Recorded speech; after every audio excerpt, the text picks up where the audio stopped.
There comes a time for everyone when you will be able to attend such a significant event as an entrance exam. This moment has come for applicants to the Valkyrie State School. Every year, a qualifying exam is held here to select as many of the best students as possible. Their first test will be to destroy goblins, and they should also remember that the exam is broadcast live so that everyone can vote for their favorite. Their future practically depends on their results in this exam, so they need to make every effort to get the highest score and get into the best class. Of course, there were many talented guys who exuded destructive power. There were also those whose specialization was martial arts, and their elegant fighting style captivated the audience. And among them, there were those who possessed both martial arts and destructive power, looking quite impressive against their background. Oddly enough, there is a hierarchy of power within the academy, and the strong tend to easily gain fame and wealth. But for the weak, it's the opposite.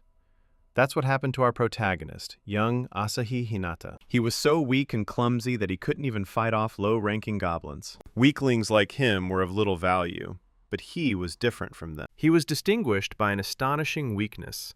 He was not even able to lift a branch to somehow fight off the monsters. And all this is because of his special suit, which he received as a personal artifact. Therefore, in such a situation, all he could do was endure the goblins' attacks. But he was so stubborn that at some point he decided to take off his suit and fight without it. It was quite reckless, and the spectators were beside themselves with amazement when they saw it. His disgrace was broadcast across the country, and that was enough to land him in the lowest class.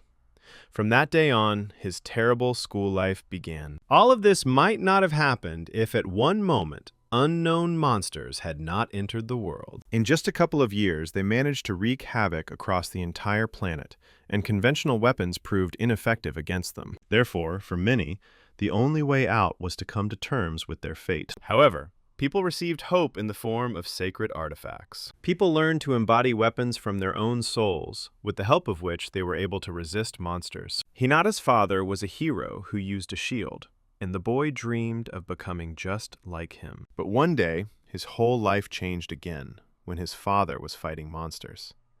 They were cornered, and his father told his son to grab his friend and run to safety. His father considered him strong and was confident that the boy would be able to protect everyone. As a small child, Hinata wasn't particularly inspired by his words. After all, watching your father on the brink of death isn't the best picture of childhood. And yet he trusted his father, took Shizuku's hand as she tried to pull his mother out from under the rubble, and together they ran away. Since then, Hinata began training to become strong and protect the people dear to him. His father's words were deeply imprinted in his memory and became fuel for his motivation. But after studying for 6 months at an elite school for warriors, the young man realized something. In this life, not everyone gets what they want through long efforts and training. There are those who are given it from birth. Therefore, such people often despised those who were weaker than them. That's what happened to Hinata. A man without a hint of talent became a social outcast. No matter what kind of person he really was, in the eyes of others, he was just a weak half-hero. None of the other students wanted to even talk to him, let alone be friends. School became a living hell for Hinata. Even, it would seem, a friend whom he had known since early childhood and whom he had once saved. Despite all this, I no longer noticed him and ignored him in every possible way. That day, Shizuku also lost a loved one, and until they entered school, they remained friends, going through all the difficulties together. But after entering the academy, everything changed dramatically for the worse. And this was not surprising, because Shizuku is an excellent student who possesses a powerful artifact, while Hinata was a mere loser with a costumed artifact in comparison. Over time, he became accustomed to the contemptuous looks and similar attitudes towards himself. Even after returning to class, he couldn't rest peacefully or prepare for the lesson. Unfriendly friends were already waiting for him there. The others ignored everything that happened to Hinata. Anyone with a low power level and a weak artifact ended up in Class E, just like him. Such students, as a rule, had no motivation, and their teachers had long since given up on them. Simply put, Class E was considered the real trash bin of the school. And at its center was Hinata, who was being beaten daily by Takayuki Kurimura. The use of artifacts was only allowed in specially designated areas, but students in this class did not care about school rules, so Kurimura, possessing the gloves artifact, used it to beat up Hinata. Even in a class as low as E, Hinata was at the very bottom. 6 months had passed, and his life was getting worse. Some students tried to stop Kurimura, but it was no use. After all, he was the most ordinary bully at school who, having chosen a target, never left it. Of course, the other students were curious as to why Kurimura was targeting him. The thing is, it was because of him that Hinata ended up in Class E. After the Goblin test, a mock battle took place, and Hinata became his opponent. He stubbornly refused to give in and held Kurimura in an iron grip. As a result, both received low grades and ended up in the lowest class. Hinata's determination and unwillingness to give up eventually turned against him. But even in this situation, he continued to smile, looking his opponent straight in the eyes. Kurimura even more, driving him to the point of fury. Despite this, Hinata benefited from the constant beatings, all because of his artifact. The thing is that his artifact is a kind of shield, and in order to upgrade its abilities, he had to take damage. All these 6 months he endured bullying from Kurimura, so that one day he could become stronger and take revenge. Kurimura allowed himself to say unnecessary things. For example, about Hinata's parents, hinting that if artifacts are passed down through inheritance, then his parents were also worthless owners of useless artifacts. He also added that he wanted to meet them and beat them up like he had been. These words deeply hurt Hinata, but he still couldn't do anything in response. No matter how strong his desire to hit the offender was, he still couldn't allow himself to do so. Even when someone tried to object to Kurimura, he quickly put them in their place. That was Akane. Therefore, other students also had to endure humiliation and follow his orders. So one day, Kurimura ordered Shu to take a chair and hit Hinata as a proof of loyalty. He followed the order without a second thought, hitting Hinata on the head with all his strength. Although deep down, he didn't want to do this. This blow turned out to be for Hinata 10th, which revealed new features of the artifact for him. But Hinata didn't know about this yet, because he still couldn't fully understand his artifact. He considered himself too weak, because even after training, his efforts did not bear fruit. However, at one point, everything changed for the better for him. Hinata was able to level up his artifact as a reward for the damage he took. His weakling suit became Indomitable suit. Before this, the young man believed that since his efforts were not being rewarded, it meant he had to continue to the end. Thanks to his perseverance, he was finally able to receive the award and get closer to his goal. 6 months ago, he learned about some of the features of his suit. His performance on the entrance exam was terrible, and if he had not done something about it, he would have been expelled. After all, Valkyrie is a school that relies on taxes from residents. It is therefore not surprising that if a student does not show potential, he is expelled. Without government support, such students become nothing, just like Hinata. But he wasn't about to give up. He found a way to improve his artifact. It was known that constant use of the artifact would strengthen it over time. But back then, Hinata didn't yet understand what abilities his suit had. If the suit is truly of no use, he will remain a weakling. Now he couldn't afford to give up. He had to fight to become stronger. In words, everything looked simple and motivating, but in reality, it was much more complicated. Hinata still couldn't defeat even a single goblin, but he didn't despair.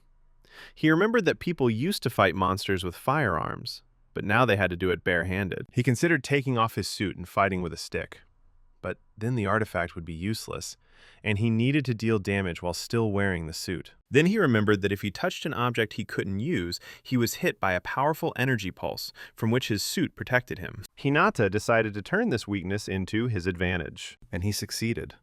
The pain was unbearable, but he managed to kill his first goblin. While the other students were dealing with hordes of goblins, Hinata barely managed to defeat one. It was a shame.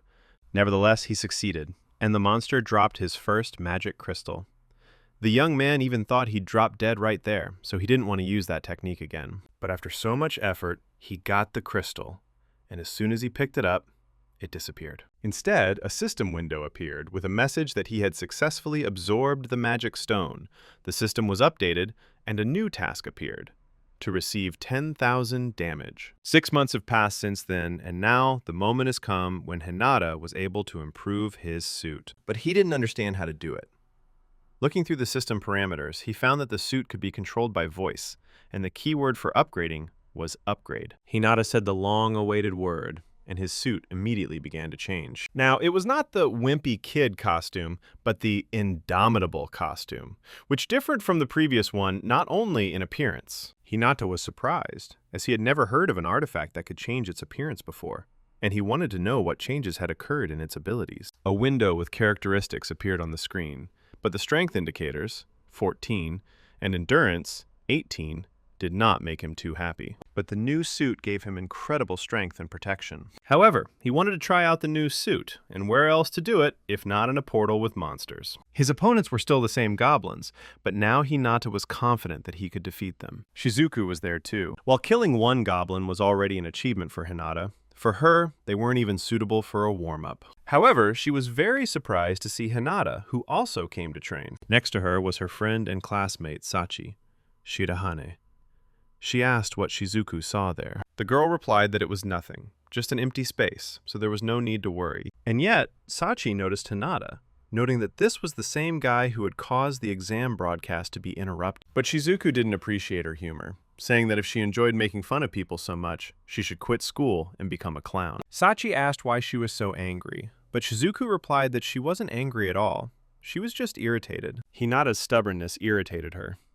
Everything has its limits, so why didn't he get it? However, Sachi still didn't understand why Shizuku hated him so much. She only noted that his outfit seemed to have changed since the exam. Meanwhile, the young man continued training.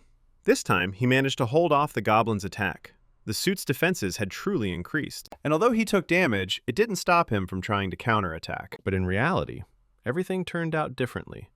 The goblin easily knocked him down, pressing his face into the ground. Hinata was disappointed. His plan hadn't worked. He withstood the blows, but couldn't defeat his opponent. He wondered if he should try the same move again as the first time. Suddenly, the goblins began cloning themselves, and when he tried to escape, they immediately caught up with him. Hinata hoped someone would save him. But then he remembered his father's words. In a critical situation, it's useless to ask for help.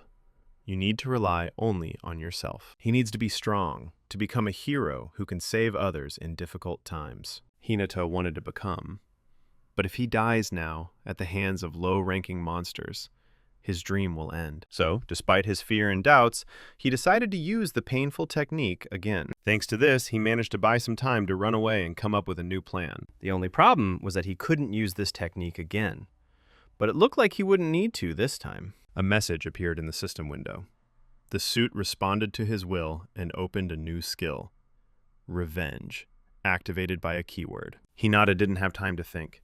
He immediately decided to activate it. As soon as he said the key word, he felt his body begin to change dramatically. He felt a surge of power and without hesitation struck the monster. Then, without stopping, he rushed at the rest of the crowd of goblins to destroy them all. Hinata had to act quickly and thoughtfully because the skill only lasted 10 seconds. However, in this short time, he managed to defeat all the goblins. But this ability had another drawback. In addition to the limited time of use and long cooldown, such a pace greatly exhausted the body. However, this could become his trump card in critical situations, albeit once a day and subject to damage received. In the future, he will have to constantly use this ability, but he will not be able to take damage forever. Besides, Hinata still didn't know the full capabilities of his artifact. The suit's transformation felt like an upgrade, and he could feel its characteristics changing. He wondered, if this was a feature of his artifact, perhaps it really would become stronger in the future.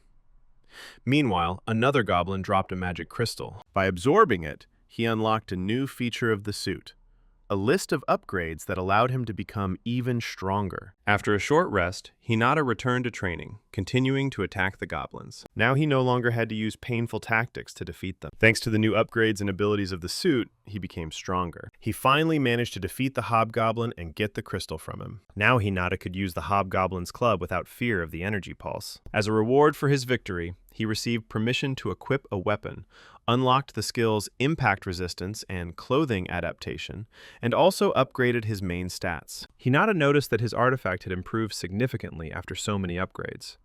However, the only thing that had improved the most was his stamina. He also had a list of tasks available to him that he could use to gradually strengthen his suit. Typically, the tasks revolved around killing goblins, and various bonuses were awarded for completing them. Hinata may need to upgrade her suit again to gain more skills. However, he still didn't fully understand how exactly this could be done.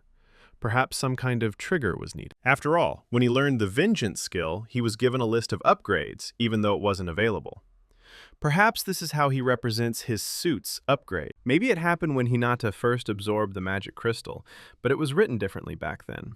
Back then, the suit's owner's incredible will was mentioned. Hinata still had a lot to think about.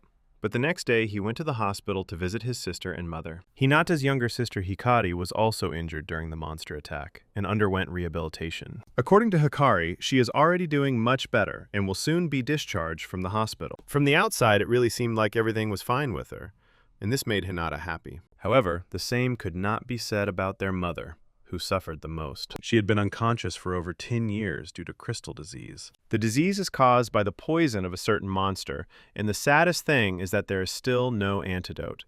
Hikari was also infected with the crystal poison, but thanks to her mother, she only received a small dose, so unlike her, she's recovering. If all goes well, she'll be discharged next year. But there was still one serious problem. A man named Kagura Ginji.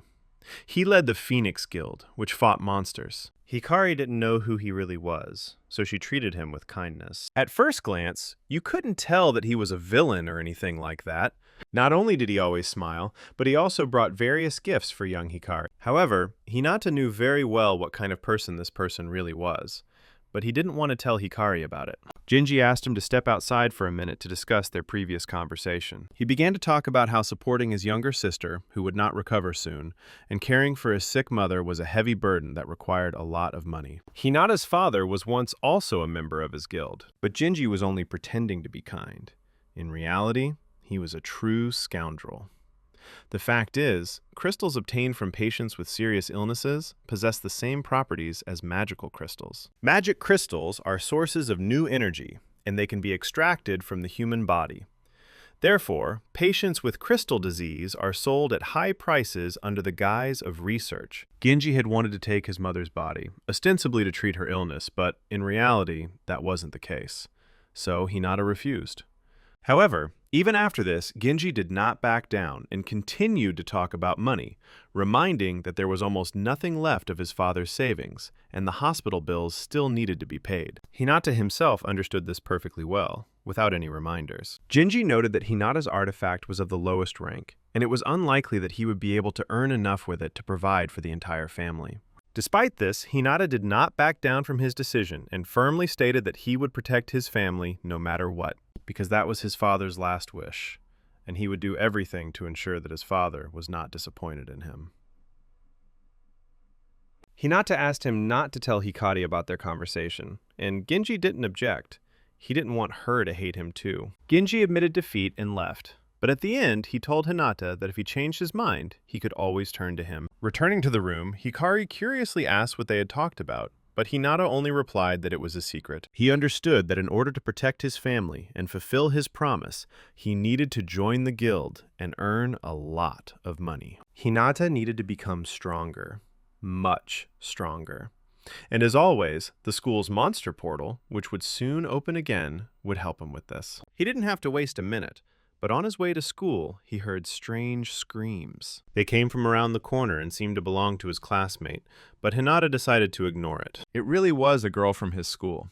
Akane Yamura, however, passed by. Hinata decided that it was not his problem, and there was no point in interfering with it. Meanwhile, the guys continued to pester the girl, ignoring her requests to leave her alone. The guys were somewhat similar to Kurimura, the same hooligans, but at the same time, they offered her money in exchange for payment with their bodies. Akane continued to resist, saying that it was some kind of misunderstanding and they were confusing her with someone else. But one of the guys said that he knew her secret. After that, they began to threaten that if she did not agree to go with them, the whole school would find out about her so-called secret. They continued to assure her that nothing would happen to her and that they would pay for it. But Akane was against it. In response to his insolence, she responded rudely and spat right in the offender's face. She told him to go to hell with his proposals. This turn of events surprised the boys and made them even more angry. One of them grabbed her and started saying that in fact, no one needed her, that even her own family had sold her. But Akane rejected his words, stating that she still had dignity. When the offender tried to grab her again, his hand was suddenly intercepted by Hinata. It seems he still couldn't ignore the situation and decided to help Akane. The guy didn't immediately recognize Hinata and asked if they happened to go to the same school. But the girls who were with them immediately answered that this was the same Hinata, a weakling from Class E with the worst artifact. Hearing this, the guy also remembered him, recalling how he had disgraced himself on live television. The boys told Hinata to leave quietly, as they had business with Akane, and it would be better for him not to interfere. But Hinata replied that this would not happen. This enraged the boy even more, and he lunged at Hinata with his fists. Akane didn't understand why Hinata had intervened, since these guys were from Class C, and he was unlikely to be able to stand up to them. However, Hinata thought differently and managed to hit the offender first. He easily knocked him to the ground and hit him hard in the back with his elbow. Akane was stunned. It turned out Hinata was actually much stronger than he appeared. She had no idea he was hiding anything. His resilience and hidden potential surprised not only her. Even Shizuku, who was superior to him in everything, trained in all her free time. Unlike Hinata, she was much faster, stronger, but she didn't have what he had. Despite the fact that her skills were recognized by everyone, even teachers, Teacher Takashi praised her for her hard work and speed in learning taijutsu. However, Shizuku said that she was still not strong enough, because there was someone stronger. Takashi was surprised to hear this and asked again if there really was anyone stronger at her age. Shizuku confidently confirmed it. She added that due to her poor choice of target, taijutsu became her only option. Akane couldn't stop being surprised. After all, she considered Hinata a weakling, incapable of even dealing with Kurimura, and now he was easily dealing with the guys from Class C. It seemed like such a fight was a walk in the park for him. One of the guys tried to sneak up from behind. He even managed to grab Hinata, but he easily fought him off. And then he knocked down his opponent with a powerful blow, as if nothing had happened. Hinata managed to defeat all of the Class C bullies without sustaining any serious injuries. This stunned Akane. She thought he was just a weakling, but it turned out to be the opposite. He defeated them even without the artifact. Akane began to wonder if he really was that strong. One of the boys tried to get up, but Hinata was expecting it. However, this was a diversionary tactic so that the other guy could get the artifact despite the ban. He fired straight at Hinata, but in the last seconds he managed to react and block the shot with his hands. However, the blow was so powerful that it threw him back a couple of meters. Hinata was surprised. He felt no pain. Perhaps his opponent was weaker than expected. Passers-by reacted to the shot, already preparing to call the police for using the artifact. The boys realized that the situation was getting out of control and decided to run away, promising that this was not the end. Hinata was still processing what had happened. Akane approached him worriedly, asking if everything was okay, but he replied that he was fine and there was nothing to worry about. She was surprised. Could he really be uninjured after such a blow? Hinata said he was leaving, but Akane stopped him, asking why he didn't ask if she was involved in what happened. He didn't quite understand what she was talking about, so he asked again if she wanted him to listen. Akane replied that no, she just wanted him to spend some time with her. Hinata said that everything was fine and he didn't care, but Akane didn't let up.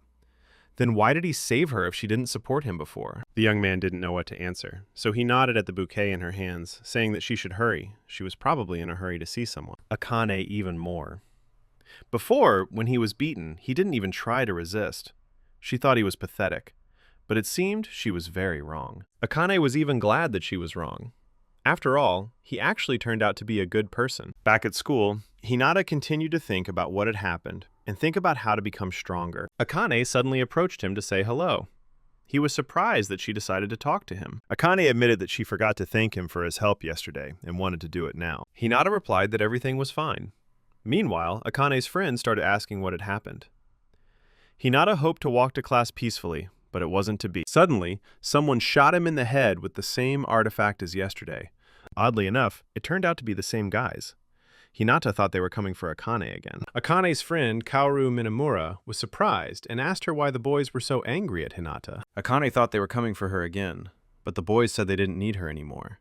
Their target was Hinata now. They came to take revenge on him for yesterday, because of him they were unable to have fun in their own way. But Hinata looked calm, and only noticed that they were bothering the students from Class E again. This infuriated the guy even more, and he wanted to deal with him properly. Hinata wanted to answer something, but this time several guys took out the artifacts at once. Facing two guys with such artifacts is a serious problem for Hinata, who has the weakest artifact of all possible. Therefore, they could easily deal with him right within the school premises. One of the bullies told Hinata to hate his past self, because now they will bully him until graduation. But suddenly a shot flew at him from somewhere, similar to a projectile from an artifact. Akane didn't stand by and decided to intervene. Hinata had saved her last time. Now it was her turn to help. This made the offender even more angry, saying that she surprised him. However, their artifacts were very different, and the difference between them was huge. To demonstrate this, he fired straight at Hinata. Akane tried to stop him, but the boys didn't care. Kurimura approached the class and was very surprised to see what was happening. Hinata noticed one odd thing. Despite the severe damage, he felt almost no pain. Could these really be my own abilities and not the artifacts? He thought. If the system really was displaying his stats and not those of the suit, then he could become stronger. The guy who shot Hinata was very surprised when he got up, deciding that he simply didn't finish him off. And Hinata decided to answer them using his special skill, revenge. He was determined to prove to them that he was not a weakling, but a capable hero. He hit one of the guys with a powerful attack, but he managed to block the artifact. However, the artifact did not save him. The blow was so strong that the guy was literally slammed into the wall. The other students were shocked. How could such a weakling like Hinata do this? After all, his artifact should only reflect attacks and not strengthen blows. Moreover, the offender did not understand why Hinata was smirking at his artifact. Although the guy wasn't seriously injured, he admitted that it all happened too suddenly and he didn't have time to react. And the other one with the gun artifact decided that the reason for Hinata's resilience was that he missed the solar plexus. At that moment, Hinata wondered why his blow wasn't as powerful as expected. He must have absorbed some of the damage. Now he really had problems. His main trump card had already been used, but he was not going to give up. Their fight was suddenly interrupted by the teacher, who ordered them to stop this in the morning. All the boys, except the bullies, breathed a sigh of relief. However, Kaoru, for some reason, looked displeased. Kurimura was surprised, saying that even a weakling could become so stubborn, warning him to be careful not to injure himself. But Shu objected that he was mistaken. The giant hand was not an artifact that could be easily defeated. The opponents from Class C weren't particularly hurt, but Hinata was no longer who he was once thought to be. The young man had previously thought that his artifact was intended to enhance his suit, but everything turned out differently. In fact, the artifact itself makes the wearer stronger. This means the skills in the system work even without the suit. Hinata wondered why this was so, but continued to wear the suit anyway. It could still come in handy in case of a surprise attack. The problem was that his artifact was still too weak, and yet he couldn't see how to improve it. His thoughts were interrupted by Kurimura, who approached him. Kurimura said he just wanted to praise him for today. Of course, it was a lie to lull people's vigilance before the attack. In Kurimura's eyes, Hinata was still the same weakling who brought him food. But changes have already begun. Kurimura's blows have become less painful. Hinata wanted to respond, but he couldn't use revenge today, so he decided to endure it. For now. At that moment, Akane intervened in the conversation, saying that she came to talk to Hinata. Kurimura was surprised by her appearance, noting that she had also protected him in the morning. He said he didn't believe she was protecting trash like Hinata, but Akane retorted that all he could do was imitate others. Or maybe she was wrong, and there was another motive hidden here. Maybe he bullies the weak to please girls, calling it a cheap trick. Kurimura didn't answer, and turning around, simply left. Akane told Hinata that she couldn't help him anymore, so he better handle it himself. But he simply asked why she was helping at all. She admitted that she felt guilty that the boys from Class C were now harassing him, and with this act, she decided to apologize. Hinata replied that everything was fine, and that she shouldn't worry, since he was the one who got into this mess. In response, Akane shared a short story from her past. She explained that her father fought on the front lines against monsters from another world. However, when she was still little, he was attacked by a crowd of monsters, and since then, he has not woken up. Therefore, her family began to have financial problems, and in order to feed them, her mother began to sell her body. Because of this, her mother became increasingly bizarre, bringing new men into the house every day. She became so accustomed to this that before graduating from high school, she forced Akane to do the same. Akane, of course, is grateful to her mother for raising her, but after this, she ran away to this school because she hates it with all her heart. She said she wanted to become a warrior and fight on the front lines to earn a lot of money. But she ended up in Class E, and if this continued, her future was doomed. Akane didn't understand how those guys found out about this, but yesterday they wanted to get exactly this from her, in exchange for money. Despite this, Hinata asked her why she decided to share this with him. Akane replied that he was also drawn into her problems, and she didn't like being in debt, although he wasn't going to listen to it. The girl also noted that she didn't see any boys from Class C during lunch break, which was strange. She asked Hinata to take care of himself, as they might ambush him after class, to which the boy responded in kind. Akane, leaving, told Hinata to call her Yamura from now on, not you. Kurimura continued to be angry about Akane's appearance, as it was because of her that he couldn't beat up Hinata. So he decided that he should teach him a double lesson for this. Kurimura suggested luring him to a quiet place where no one would disturb him. But then Shu noticed something strange. Through the window, he saw Kaoru talking to those same guys from Class C. It seemed strange because Kaoru and Akane were friends, and those guys had recently been harassing her. He decided to investigate and come closer, telling Kurimura that he would return to the dining room for his wallet. Getting closer, he began eavesdropping on their conversation. It seemed Kaoru was angry because they were bullying Akane, and if that was true, he thought she was in danger. However, he didn't even suspect that all of this was originally planned by Kaoru herself, and she came to talk to them specifically about this. The boys said that there was no point in reporting since their elder had already scolded them. They said that they were caught yesterday while they were on a mission, and Akane put up a lot of resistance. Kaoru was surprised to hear this, as she was sure that Akane would not resist. One of the boys asked her again, hadn't she told them that Akane had run away to this school? Shu was even more surprised. They continued to discuss how, in a situation like this, Akane should have calmly sold her body. If so, Kaoru truly was a terrible friend. But Kaoru denied this, saying that on the contrary, she kindly provides her with clients. She claimed that the school was full of students with problems, so she helped them, and she was sure Akane would be grateful. In reality, Kaoru was simply using her artifact for her own purposes. Her artifact is capable of controlling a person's consciousness, effectively hypnotizing him. The boys still asked her not to use the artifact on them, and asked why she was in Class E with such an artifact. The answer was simple. Although the artifact was incredible, it was useless against monsters. Combat power was needed, and there were monsters that its abilities were ineffective against. So the guys decided to try again, promising that they wouldn't screw up this time. Kaoru noted that she didn't know how the elder would react to their failure, but he would definitely ruin their lives. They agreed that tomorrow they would try again to lure Akane to him, this time using Kaoru's artifact. Shu realized he'd just overheard an extremely dangerous conversation and didn't know what to do now.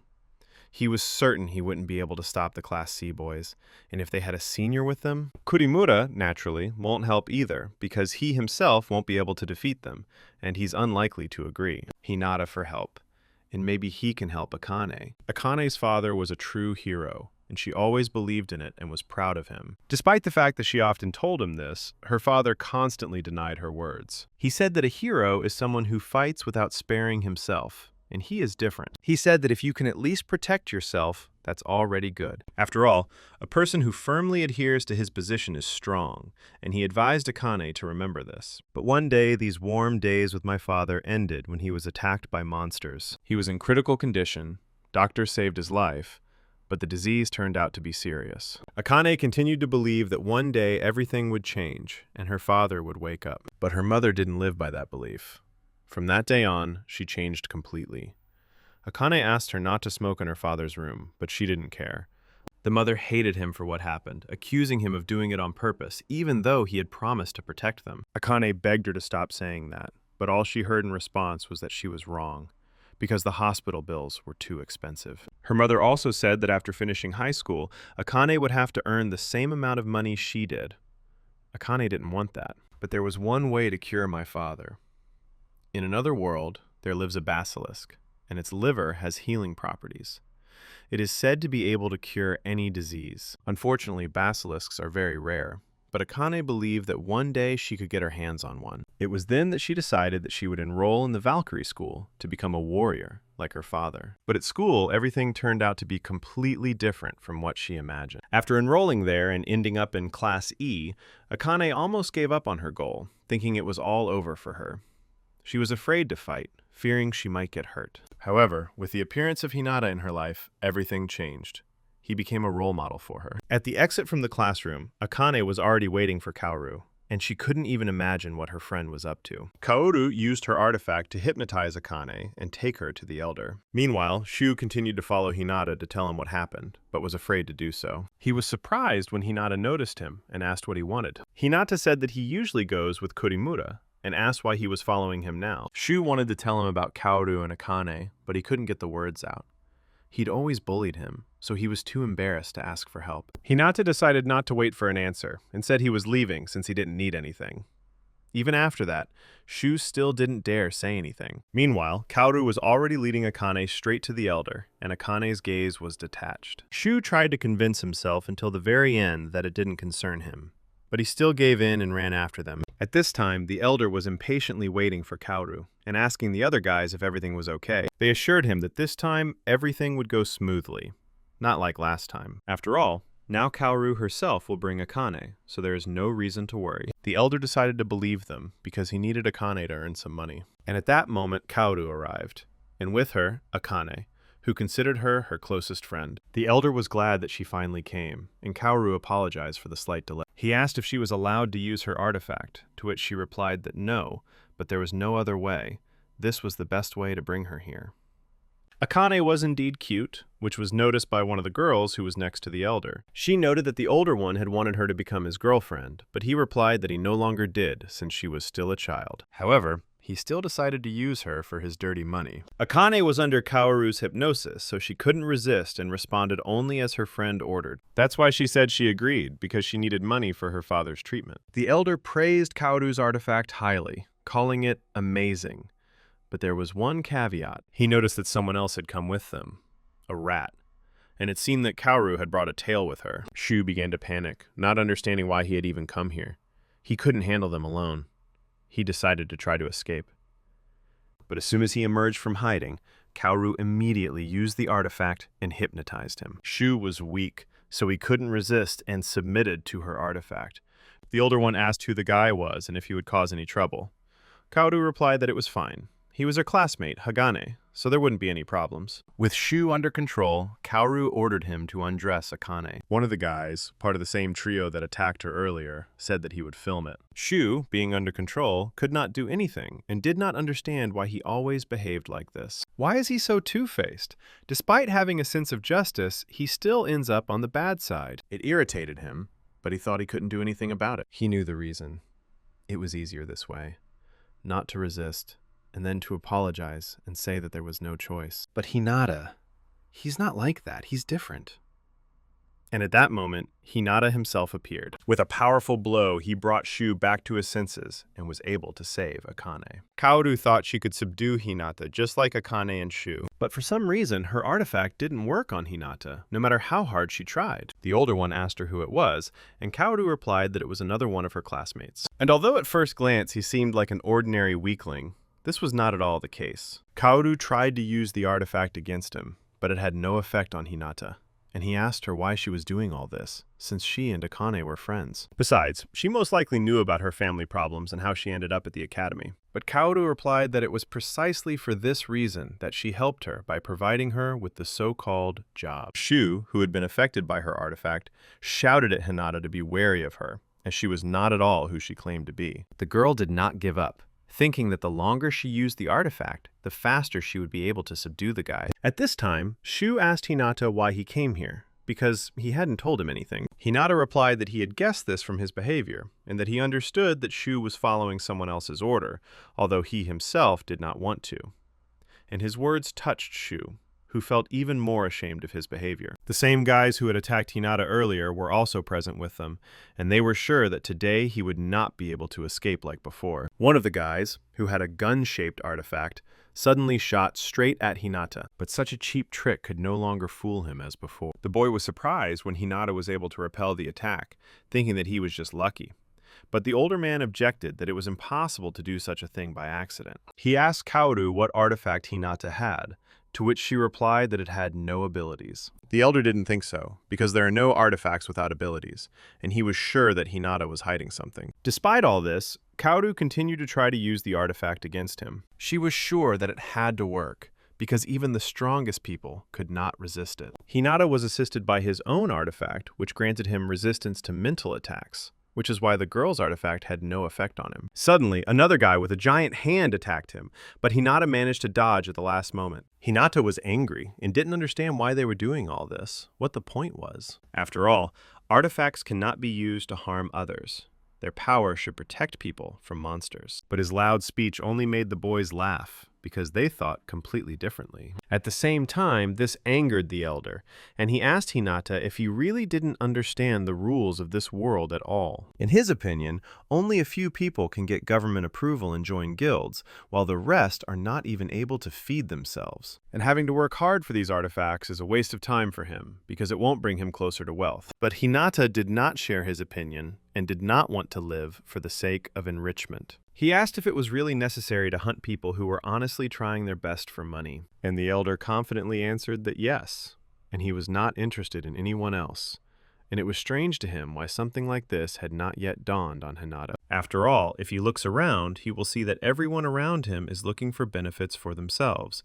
For example, Kaoru, who sold her friend for money. And no matter what anyone thinks, this will be the right decision, because the main goal of this world is survival. Therefore, there is no guarantee that they will be able to join the guild, and only losers can try their best, the elder thought. Hinata did not agree with him, became even more angry, and, in response to his loud speech, attacked him. But his attack was blocked by a guy with a giant hand, making it difficult for Hinata to get through. The elder said that he was disappointed in him, because he thought that Hinata would be a worthy opponent, but turned out to be an ordinary weakling. Hinata became even more angry, because for him the artifact was a way to protect himself and his loved ones.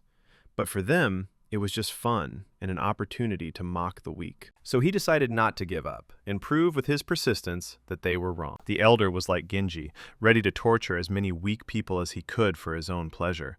And many have the same situation as him and Akane, only others take advantage of it because they are weak. The anger boiling inside Hinata caused his suit to react and initiate a forced update. Thanks to this, he managed to break through the giant hand's defense. He upgraded the artifact and activated the Suit of Wrath, which converted his rage into immense power. Hinata told the elder and the others that he would fight until people like them disappeared forever. The elder was surprised at how quickly the boy's strength was changing, and wanted to ask Kaoru about it. But her look spoke for itself. No one knew until that moment how much power this guy really possessed. And when the elder one let his guard down, Hinata decided to attack him. At the last moment, he managed to dodge, and it only slightly grazed his face. However, the aura emanating from Hinata and his suit was slightly frightening. But the elder was not going to stand and endure the beating and decided to use his artifact. He also noted that although he dropped out of school, he used to be in Class B. So the difference in strength between them is huge, and Hinata is to blame for coming here. He attacked him with his artifact, but Hinata managed to block his blows. This surprised the enemy because he did not understand how a guy from Class E could possess significant strength. However, after changing his costume, Hinata began to move better than before, and is that even possible? But the elder continued to insist on the difference in their strength, adding that he had much more experience. That's right, Hinata didn't expect that even after parrying the attacks, the enemy would still be able to use them to attack again. And with the help of water, he tied him up tightly. The elder considered this his victory, telling his opponent that he should have been a little more careful. After that, he began to attack Hinata non-stop, and he couldn't even get out of the trap. Despite Hinata's abilities, the enemy's attacks were more painful than he expected. The elder decided to share with him the peculiarity of his artifact, noting that he was able to freely manipulate it by passing water through it. He was a terrible opponent for Hinata. When he was about to attack again, but with a more powerful attack, his blow was suddenly blocked by someone. It turned out to be Akane, whom Shu managed to free from Kaoru's hypnosis. Seeing this, Kaoru tried to use the artifact against her friend again. However, this time she failed, and Akane was able to react first and knock the artifact out of her hands. Akane asked her why she did that, since she thought they were good friends. And Kaoru replied that Akane herself wanted this, to earn money, but it was a lie. and Akane couldn't believe that Kaoru actually thought that about her. Kaoru was also surprised, because she was sure that she would follow in her mother's footsteps and should be grateful to her. For Kaoru, it was all just a joke, but it completely drove Akane crazy. As she was about to attack Kaoru again, she was suddenly struck in the back. It was the same guy who had a gun similar to Akane's artifact, but more powerful. Hinata was tied up, Akane was exhausted, and Shu didn't have the courage to save them. The elder stated that it was all over for Hinata, but later he would tell him what this world was really like. However, Akane found the strength to get up and told Hinata that she was angry but couldn't do anything yet. She promised to try her best and to make sure to show that she has become stronger. After these words, Akane shot the elder in order to weaken his guard and free Hinata from the trap. It worked, and Hinata was able to successfully escape from the trap. But Akane was no longer able to do anything, and asked Hinata to finish what she had started. Looking at the girl's determination, Hinata also did not retreat, and decided to save her at all costs. For the former Class B student, reusing the artifact was no problem at all. But now this was no longer an obstacle for Hinata, because his main trump card was the skill Revenge. This outcome of events surprised the elder, and he did not understand how the boy was becoming stronger each time. Hinata changed his tone and told him that they couldn't be bullied, even if they were from Class E. He came closer and began to attack the elder, who was speechless from surprise and tried to respond in a hurry. Hinata continued to attack and push him into a corner, saying that since they were weaklings from Class E, why couldn't he beat them? While retreating, the elder slipped on his own water bottle and fell. So he backed himself into a corner and gave Hinata a great chance to deliver the finishing blow. None of the offenders could even imagine that everything would turn out this way, and that their leader would be defeated. They couldn't believe his defeat, and in desperation they tried to attack Hinata. But such attacks would no longer fool him, since this was not the first time something like this had happened to him. Hinata easily counterattacked and grabbed the older man by the collar, telling him that it was better not to approach them. After all, he doesn't have any extra time to waste on people like them. The aura emanating from Hinata was truly monstrous. He was a completely different person. Looking at him, Akane remembered her father's words about how a person who believes in one goal is stronger than anyone else. They could be congratulated on the successful completion of this unpleasant incident because they all tried their best. But the incident did not go unnoticed. Someone from the school filmed the whole thing and transmitted it to the principal. What they managed to see was quite unexpected. The principal noted that the school does not need those who go too far, and they will have to be dealt with. He found out who was ruining the school's reputation, but at the same time, he discovered something interesting. It looked like the next exam would be much more interesting, and he was already looking forward to it. The next day, all 4 students involved in the Akane incident were expelled from school and were not allowed to return. Akane and Hinata didn't expect this outcome, believing that the boys would simply be punished. However, the girl noted that they all had a bad reputation, except Kaoru. And at that moment, Kurimura and Shu passed by. Kurimura didn't care who was expelled, so he headed to the cafeteria, and Shu didn't dare talk to the guys. Even though he had something to say, he was afraid to do it. Hinata noted that he wished Shu could communicate normally with them, but Akane replied that some things never change. After all, when she thanked him the day before, he only replied that he had done nothing and quickly left. Hinata was surprised by his behavior, but instead of dwelling on it, he decided to go to the cafeteria. Akane decided to go with him, and Hinata asked why, since she had a bento with her. The girl replied that it would be cool to have lunch together. Hinata didn't mind, so they had lunch in the academy park. He told her that his artifact had received additional characteristics, and this greatly surprised Akane. Hinata thought that she also had such abilities. She asked if he had similar options before, but they were too weak to use, and Hinata confirmed. Yesterday he was so angry that he didn't even have time to check the system for updates. He improved the artifact, and the system reported a new improvement. The attack power increased, and the suit of rage began to strengthen it, which was required. Thanks to the emotions, the suit changed, and although Hinata didn't know the conditions for the next upgrade, everything was moving towards it becoming even stronger. Therefore, he needs to grow further and become stronger than he is now. Akane also wanted to undergo special training. Although she couldn't improve her artifact like Hinata, she still wanted to become stronger. That's why she promised to try her best. And Hinata said he knew about it. He added that as long as she uses the artifact, her physical abilities will grow along with her strength and skill level. The fact that she escaped with only minor injuries after that blow confirms this. This also proves that she has been working hard on herself. Akane was confused by his words and admitted that she was still not strong enough. But as she promised, she will show what she is really capable of and thanked him for yesterday. Hinata replied that it would be so, and together they would become stronger. Someone secretly watched their conversation from the academy. Shizuku watched them and chuckled that the weaklings looked good together. She asked Sachi if she thought the same, but she didn't agree. Shizuku then invited Sachi to join their group, hinting that it might come in handy for the re-exam. But Sachi refused and said that she would refrain from making a decision for now. Shizuku wasn't happy with this answer, but she said that if she changed her mind, she should let him know, because there was still time. Sachi didn't trust the people who were around Shizuku. There were bad rumors about them, and they might have been involved in the expulsion of some students. She was sure that at first glance they seemed like ordinary guys, but in reality everything was different. She was most interested in Akane and Hinata because they were not like the others. Seeing how they dealt with difficulties together, Sachi wanted to join them. But in Shizuku, she saw a threat, and sometimes even extraordinary cruelty. Training in the portal was important, but skipping classes at school was also not an option. Class E's homeroom teacher was Takashima Gonzo, who explained to the students that there were many ways to improve artifacts, but developing the body was the key to progress. And although they were inferior to the other students in strength, they still had a chance. They had to prove that their place in this class was a real mistake. Seeing Hinata getting stronger, Kurimura began to worry. The teacher informed them that there would be a re-exam soon, and if they did not change their grade, they would remain in Class E forever. But even in this case, one couldn't give up, because the level of the artifact isn't everything. The assessment depended not only on the artifact, but also on physical abilities and intelligence. Moreover, this year the exam includes teamwork. However,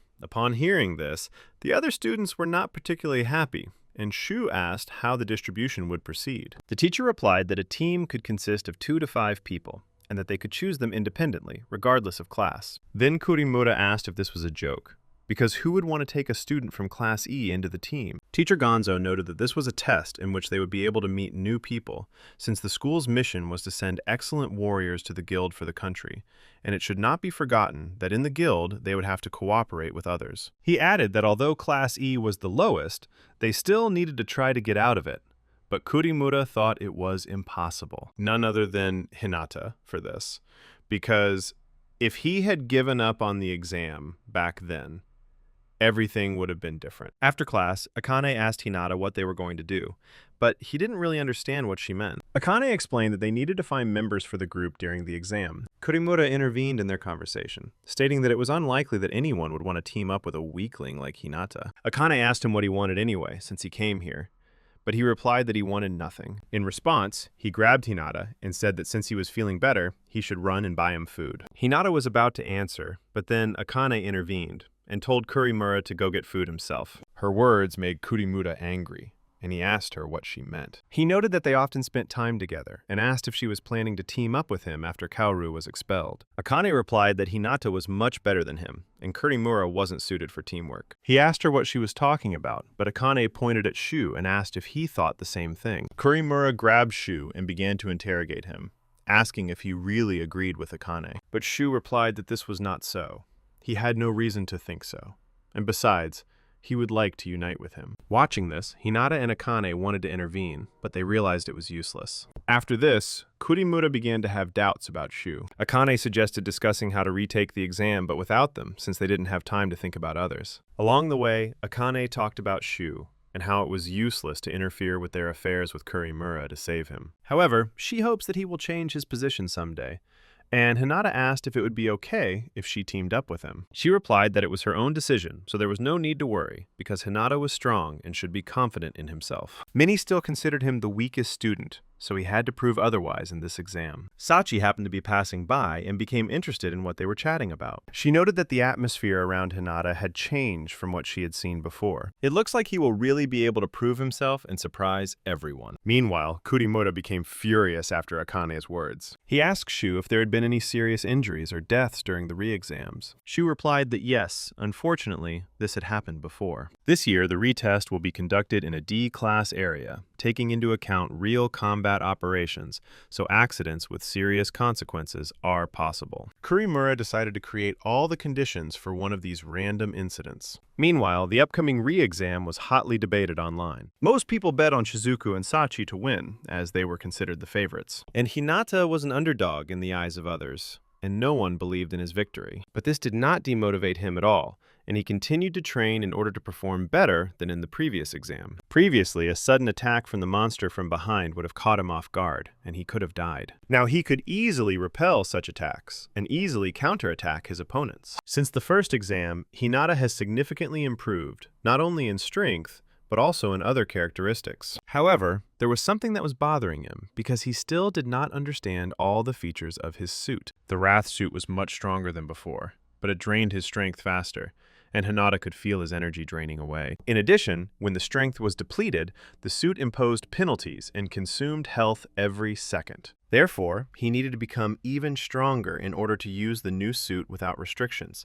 since the Indomitable suit would be his main one for some time. Along with him, Akane also became stronger, because after the recent events, they began to train together. Akane arrived a little later than scheduled, and apologized for the delay due to the extra classes she was attending. Despite the fact that the Valkyrie school was considered primarily military, education remained compulsory. Akane asked why Hinata didn't take extra classes, since they could have been useful to him too. She wasn't too happy that he decided not to visit them. Hinata had once studied additional material with Shizuku, but she said that regular training was not enough. Akane about this. So he said that he studied everything on his own in the evenings, and the girl was surprised by his effort. However, there was no time for talking now, because it was time to practice so as not to fail the exam. There was very little time left before it started, so they needed to become stronger in this short time. Sachi was secretly spying on them, trying to hide her presence, but Hinata managed to notice her. She suddenly attacked them, thinking they weren't expecting it, but at the last moment, Hinata grabbed Akane and dodged the blow. Akane didn't even have time to understand who it was, and was very scared. Sachi appeared from behind a tree and praised Hinata, noting that he had changed noticeably. Before, he wouldn't have even been able to notice her attack,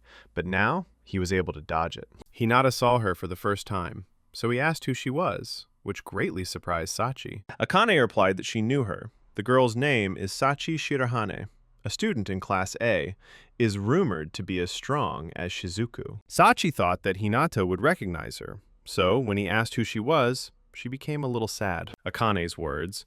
She replied that Shizuku had been acting strange lately, and she believed that Hinata was the reason. So she came here to test him and see what he was capable of. Hinata dodged her attack and grabbed the weapon, passing an electrical impulse through himself, since he could not use an artifact of this level. But Sachi was no slouch either, and managed to dodge his counterattack. Her artifact allowed her to fight not only up close, but also to release a powerful stream of force from a distance. Hinata dodged, but Sachi was superior in agility and fighting skills. Despite this, the guy did not give up, and continued to fight off her attacks. However, the difference between them was huge, and Sachi was clearly no match for him. She noted that he was already on a different level, and if he hadn't hidden his abilities, he could have become even stronger. Hinata asked her what her goal was, and why she appeared so suddenly. She replied that all the participants in the next exam wanted to team up with her, but she, on the contrary, was looking for an interesting person. That's why she wants to team up with Hinata, as he is perfect for the role. But Hinata didn't hesitate and immediately refused. Sachi asked again, thinking she had misheard,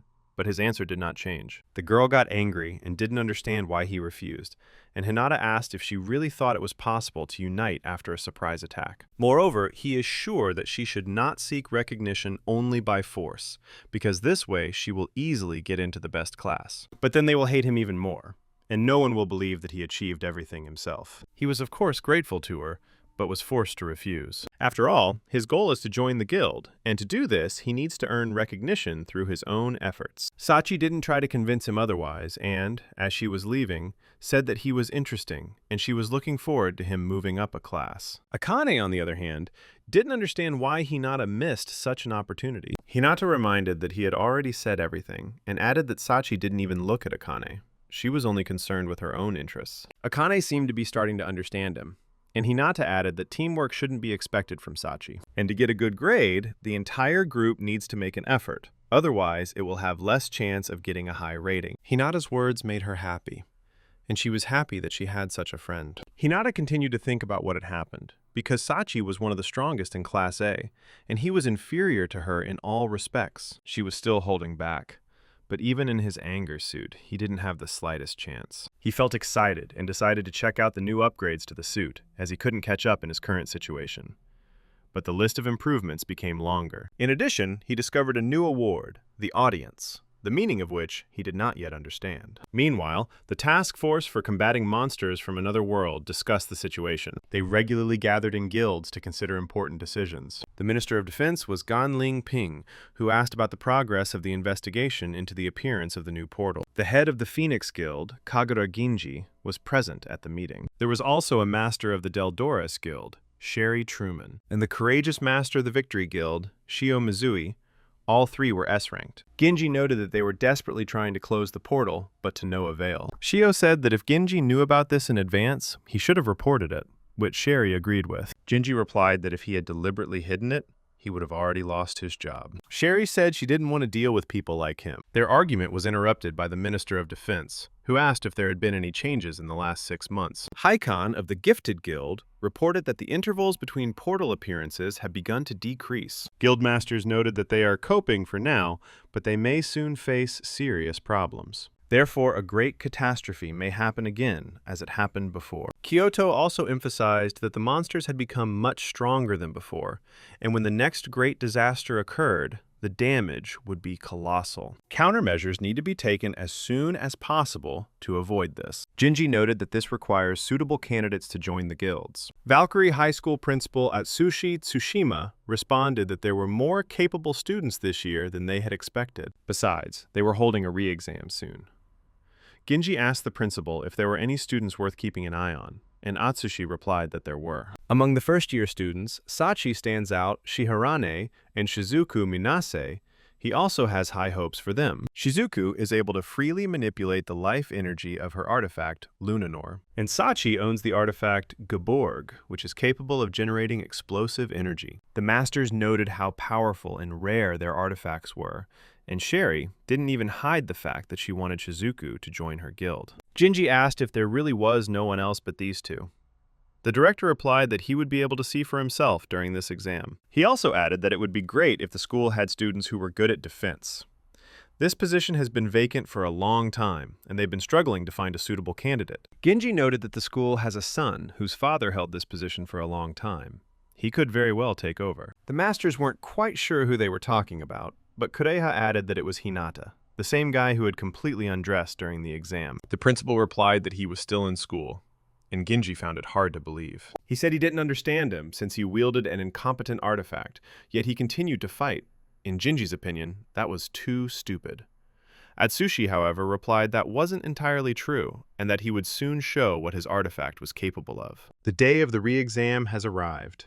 The day when students are given a second chance to determine their ranking. It's not often you see so many people at a school event. This year, the test will take place in the D-rank portal. It was strange for the guild masters to see the anticipation on the students' faces before an exam in which participants often sustain serious injuries. The director said that the modern world is full of bad news, so everyone needs a break. He also thanked Sherry for providing security services from their guild, but Sherry replied that it wasn't worth it, since training successors was their guild's job, and besides, she paid special attention to Shizuku. She noted that, as expected, Shizuku was interacting with her peers, and Atsushi was curious how she figured that out. Sherry replied that she could see it from afar, as a guildmaster. She also wondered if there were any other students worthy of her attention, perhaps Hinata and Akane. This year's re-exam will take place in the Tangled Garden of Portal D. The first group didn't surprise me in any way. On the contrary, it disappointed me. The students were unable to resist the monster, and it seemed that right now, they would all die at his hands. However, the Dolores Guild, which was in charge of security for this trial, did not allow the students to die, and acted to protect them. But, unfortunately, for such students, the test was over. Spectators were amazed by the Dolores Guild, which quickly came to the aid of students when they found themselves in critical situations. This year, drones will also be flying inside the portal, ensuring safety at the site itself. Dolores Guild truly showed top class, proving their title as an S-rank guild. But don't forget about the exam rules. While in the portal, students must earn points. Points can be obtained, for example, by obtaining magic stones for hunting monsters, or by collecting ore and various plants inside the portal, which will bring additional points. Participants should also remember that this year their teamwork will be assessed. Therefore, it is important not only how many stones or jewels are collected, but also their cohesion. Their success or failure will be broadcast on screen and live. Students only have 1 hour to complete the entire exam, so they should hurry. Akane and Hinata would go next after the first group finished.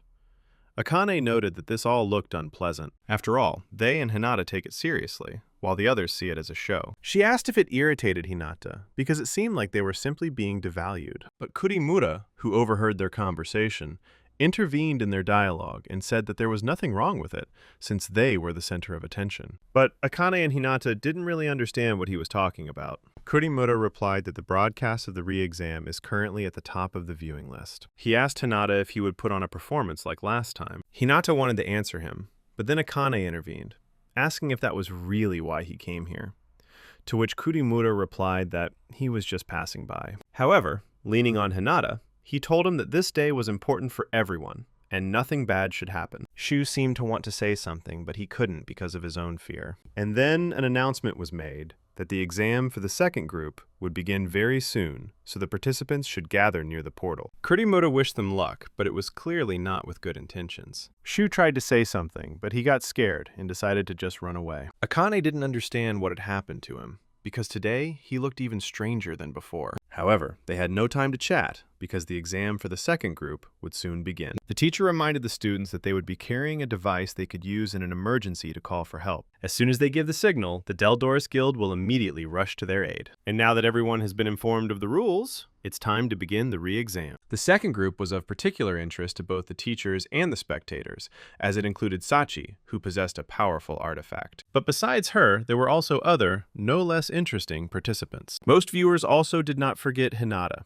in particular his first entrance exam. And their first enemy was a giant monster, an ogre, which for many was already very difficult from the very beginning. The furious beast was huge and attacked quickly, without waiting for the enemy to take action. Many thought that everything would end here for Hinata and Akane, but it was not so. Today's Hinata was different from the guy who ran naked during the exam trying to pass it. Jinji also watched the broadcast and was surprised to see how the guy had changed. The rest of the audience was also pleasantly surprised.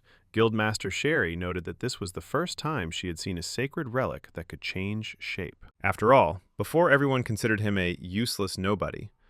But despite this, the director was merciless to those who lacked talent. However, if a person didn't have potential, he wouldn't even be able to get into Class E. Therefore, Sherry assumed that Hinata was not an ordinary boy and could pleasantly surprise her in the future. Director Atsushi replied that her guess was correct, and he had high hopes for the boy. Meanwhile, Hinata and Akane continued to deal with the monster without any difficulty. Hinata may have been the center of attention, but this was a team exam. That's why Akane didn't lag behind either, because she also trained a lot to become stronger. They make a great duo, as Akane has a ranged weapon, and Hinata can be a shield or switch to close-range attack. That's how they acted.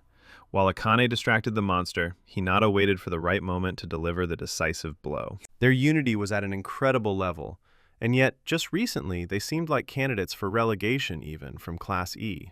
The monster, as stated in the rules, dropped a magic crystal, which gives additional rating points. Hinata thanked Akane for her help, saying that she did a great job, and Akane responded in kind. Kurimura was secretly watching them, waiting for the moment when Hinata and Akane would find themselves in a critical situation. Akane noted that their training had really paid off, and the feeling of strength was simply wonderful. Hinata agreed with her, because thanks to all that hard training, he really did become much stronger. He managed to discover the Fist of Fury, a technique that releases all of his accumulated power in an instant. He received this skill along with the Fury suit. He was able to achieve this result in just 2 weeks, and although he can't wear the suit all the time, this won't stop him. As Hinata was completely lost in his thoughts, he didn't notice how an enemy appeared behind him. However, Akane reacted instantly and killed the small monster. Hinata noted to himself that Akane was filling his weaknesses. Thanks to her efforts, the power of her artifact had increased significantly. In addition, he began to notice enemies better, just like Akane herself. It didn't matter whether it was a huge monster or a group of goblins against them. They continued to act together, relying on each other. Akane easily knocked out the smaller monsters, leaving the stronger ones for Hinata, and their teamwork ultimately led to victory. Compared to their current versions, they are now on a completely different level. Now, Hinata also has the finishing blow, so passing the re-exam should be a piece of cake for him. Akane noted that they had succeeded again, and obtained even more magic crystals. At this rate, they will pass the entire re-exam together and move up a class. However, Kurimura was not satisfied with their pace and was disappointed that they did not die at the hands of the monsters. He was beside himself with anger. Although Shu tried to calm him down, it was all in vain. Kurimura couldn't believe that Hinata was able to defeat the organization. He thought that maybe Akane did all this, but no. Kurimura began to hate Hinata even more, because it turns out that he could always hit him. He just pitied him, hiding his true strength. So he decided to change the plan and go back to the original one that he and Shu had agreed on. Shu tried to convince him, but Kurimura was beside himself with anger and didn't want to listen to anything. Their original plan was to set the portal boss on the couple. The boss doesn't just leave his lair, but with the help of Shu's potion-making artifact, he can easily be forced to attack someone. Kurimura thought that they would die from the ogre, and he wouldn't have to resort to such a plan.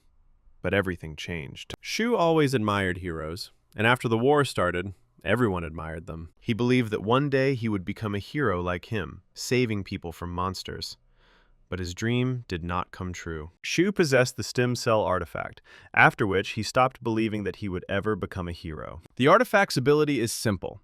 It extracts essence from living creatures and turns it into a potion. But he can't do anything alone because he doesn't have enough strength to attack. This is why he ended up in Class E, where everything went downhill. To close his gap in strength, he needed a partner with offensive capabilities.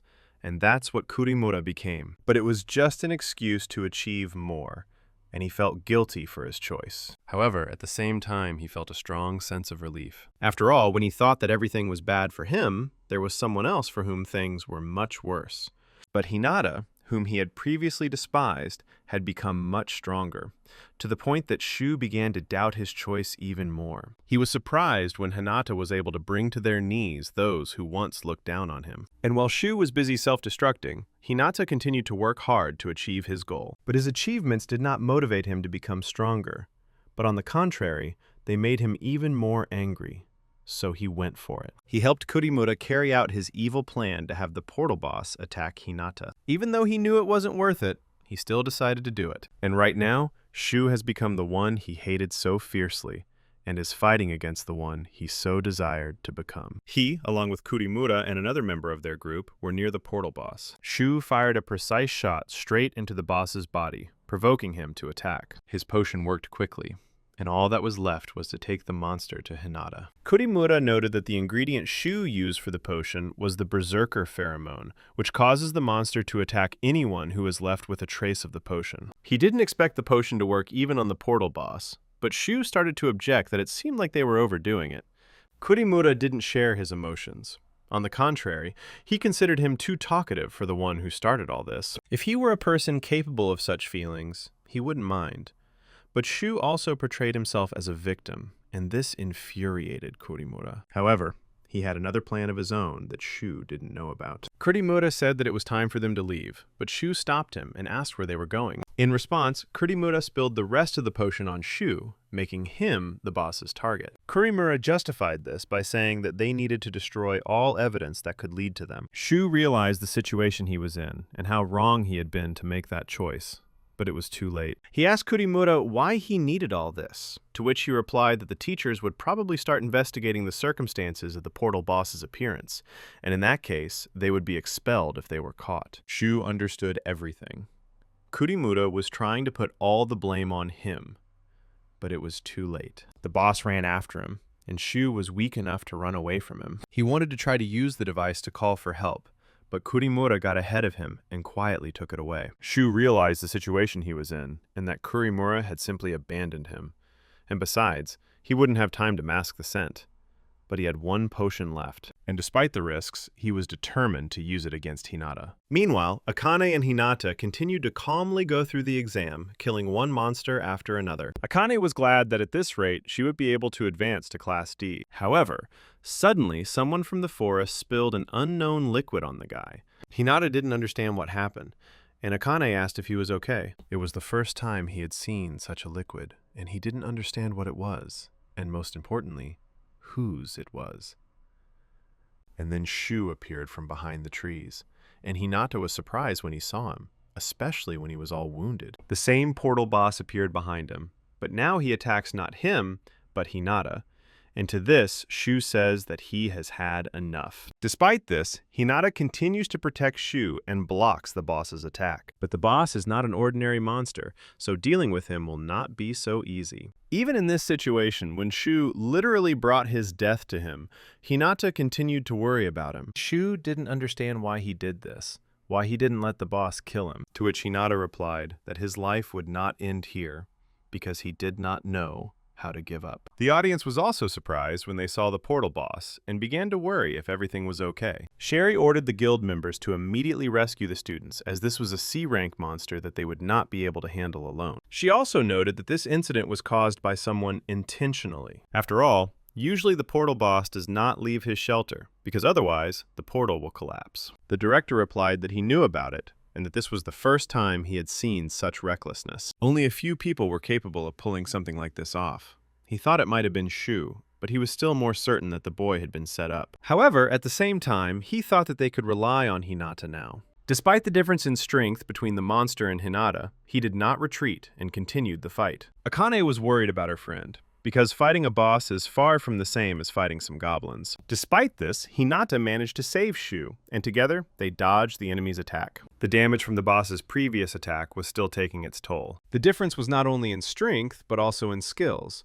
But even so, Hinata did not want to give up. He waited for a moment when he could calmly attack the boss, and managed to land a blow on him. However, such a trick won't defeat him. The force of his blow is like a tickle for the monster. Hinata wasn't looking his best, and Akane wanted to help him, but he pushed her away sharply, telling her to stay away for her safety. And at that moment, the boss attacked her again, and if Akane hadn't pushed him away, he would have hit her too. The pain was unbearable, and although Hinata knew his chances of winning were slim, he continued to hold on. Looking at all this from the outside, Shu asked him why he didn't give up. Akane also shouted at him that he better give up and retreat, because they wouldn't be able to handle him. However, Hinata continued to hold out. The young man knew that he could cope with some of the damage by using the revenge skill, but he was unlikely to completely defeat the boss. Shu shouted at him to stop, saying that it was his fault and he could leave the monster to him and save himself. The boy provoked the boss to change his priority, and it worked. Even so, when the monster rushed at Shu, Hinata did not retreat and suddenly attacked him. But that didn't work either, and the boss was able to easily repel his attack. Hinata would have already been dead if not for his suit. Shu kept telling him to run away and leave the boss to him, but he didn't listen to him. After all, Hinata couldn't just run away and leave the monster, and Shu didn't understand him. But the young man replied that he must try to save everyone, as his father had done. A man he respects. Even when his life was in danger, he was not indifferent to people. And if he runs away now, he will never be able to meet him. Therefore, Hinata must stand against the monster and defeat it, no matter what. The young man continued to dodge the boss's attacks, at least to delay him, since Deldoris was probably already on his way. He thought he could hold out until they arrived, but it wasn't that easy. Kurimura watched from the sidelines and was happy to see his classmate die at his own hands. And yet, Hinata's confidence was his undoing. The young man was unable to defeat the portal boss and died. However, he completed the quest, which rewarded him with a meeting.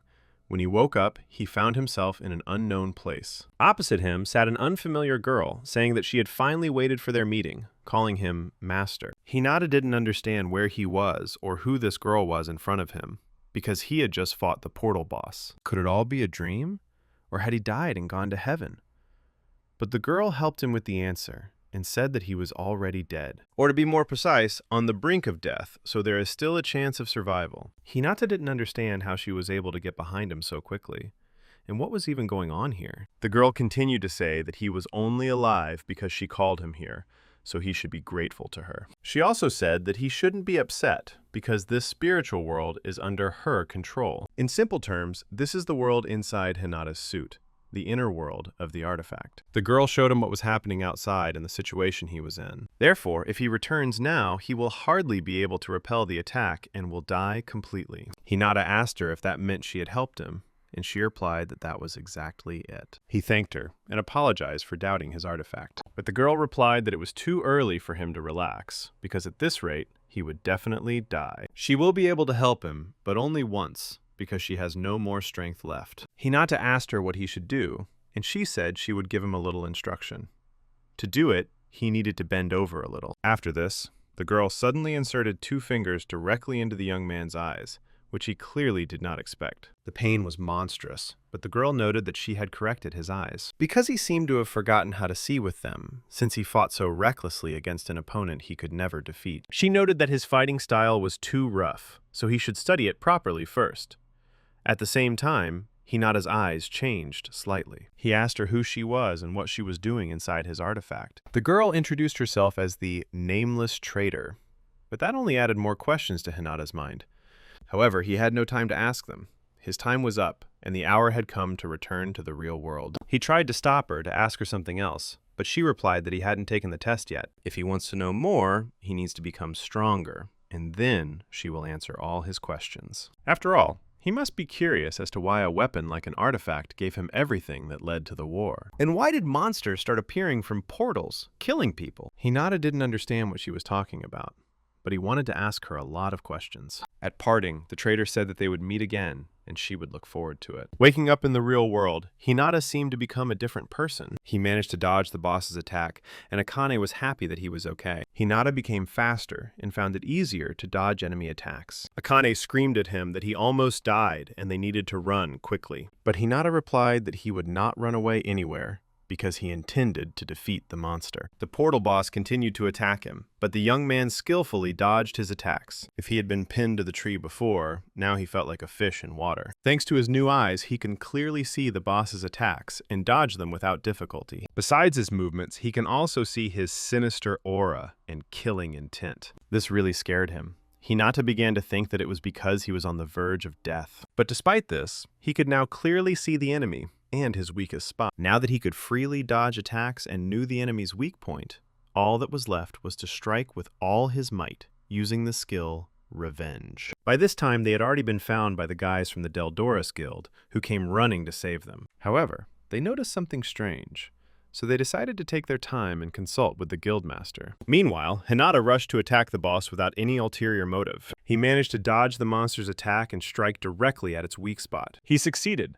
The blow was so powerful that the monster was simply exhausted. And in the end, the C-rank boss of Portal D was successfully defeated by Hinata. The audience couldn't believe what they were seeing, because during the first exam, this guy ran around naked trying not to die from an ordinary goblin, and now he managed to defeat the boss. Hikari was also incredibly happy for her older brother and his success on the exam. Even Shizuku was extremely surprised when she saw what Hinata was capable of. However, there were those who rejoiced at Hinata's success, as well as those who were interested in him with less than good intentions. After such a fight, Hinata was exhausted, but thanks to Akane and Shu, he was at least able to get back on his feet. Kurimura was furious and couldn't believe his plan had failed again. He didn't understand how this was possible, how the guy managed to defeat the portal boss himself, and why his movement suddenly improved. Kurimura wanted to kill Hinata with his own hands.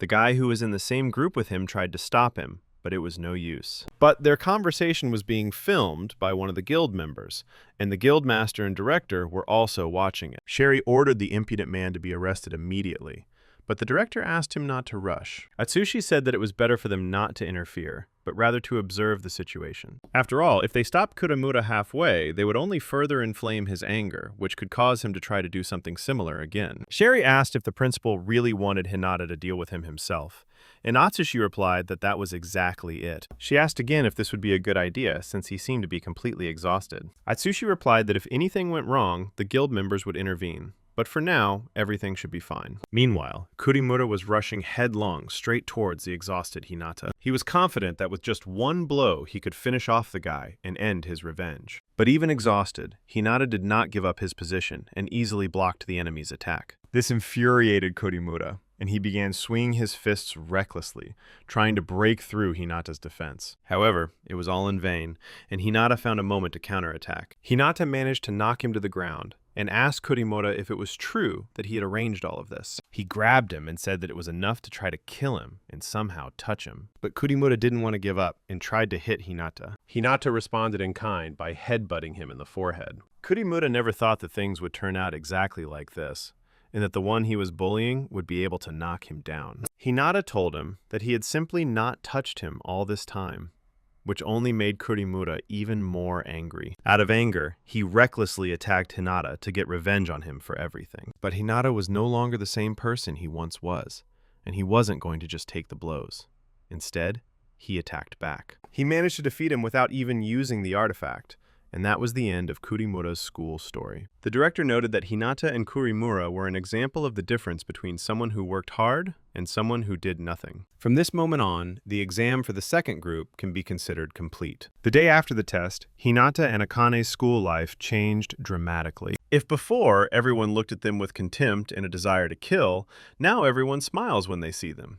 Akane noted that now everyone is paying attention to them, although before they ignored them, and now they act as if nothing had happened. But Hinata was happy with how his school days had changed, and that he had been able to prove his strength. Akane also said that everyone treats them differently now, and this makes her happy. Even those who seem to have given up on them have changed their attitude towards them. Shizuku noted that Hinata had managed to impress her yesterday, and in some ways, she had even changed her mind. But despite this, he would never have won in Class A. Akane asked Hinata what was wrong with Shizuku, because this behavior really irritated her. Hinata replied that it was okay, since she was always like that, so her words should be taken as a compliment. However, while someone was happy for Hinata, someone secretly wanted to harm him. Meanwhile, Shu was expelled for his involvement in the attempted murder of students during the exam and was packing his things to go home. The end result of his choice was expulsion, the thing he feared most. Hinata was waiting for him at the exit of the dorm, and Shu was surprised when he saw him. Shu said that he was just in time because before leaving, he wanted to say goodbye to him. Hinata wanted to ask him about what happened,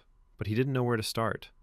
And Shu replied that it wasn't worth it, because it was all his own fault. And to be honest, being expelled isn't the worst possible outcome for him, since Kurimura was sent to juvenile detention for attempted murder. But he was simply expelled, considered a victim, just like him and Akane.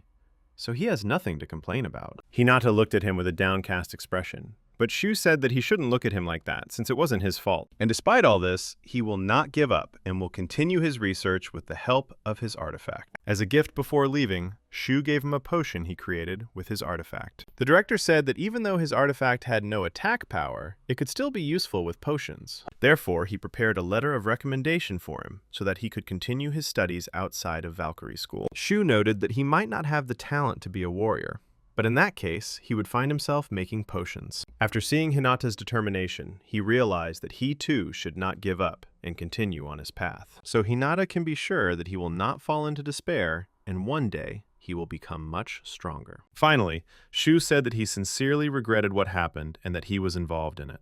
And despite all this, he is grateful to Hinata for everything he did for him. This is where their paths diverge, and from that day on, Hinata will continue to become the strongest hero, while Shu will seek his place in another field. Meanwhile, the principal was happy about another school year that had just passed, noting that it had gone as smoothly as the last one, despite that situation. But despite this, he noted that thanks to this, they were able to attract attention. And it seems that even the guildmaster Shari was pleased with everything and was very impressed as she watched the heirs train. She also noted that she would be happy to accept Hinata as a trainee. This is really surprising because they usually rarely offer internship. The director also noted that first-year students are now officially allowed to go to the front lines. However, to do this, they need to join a guild, and not everyone can do that. The secretary also added that the student must be in Class C or above. How could Hinata cope if she was in Class E? But this was no longer a problem.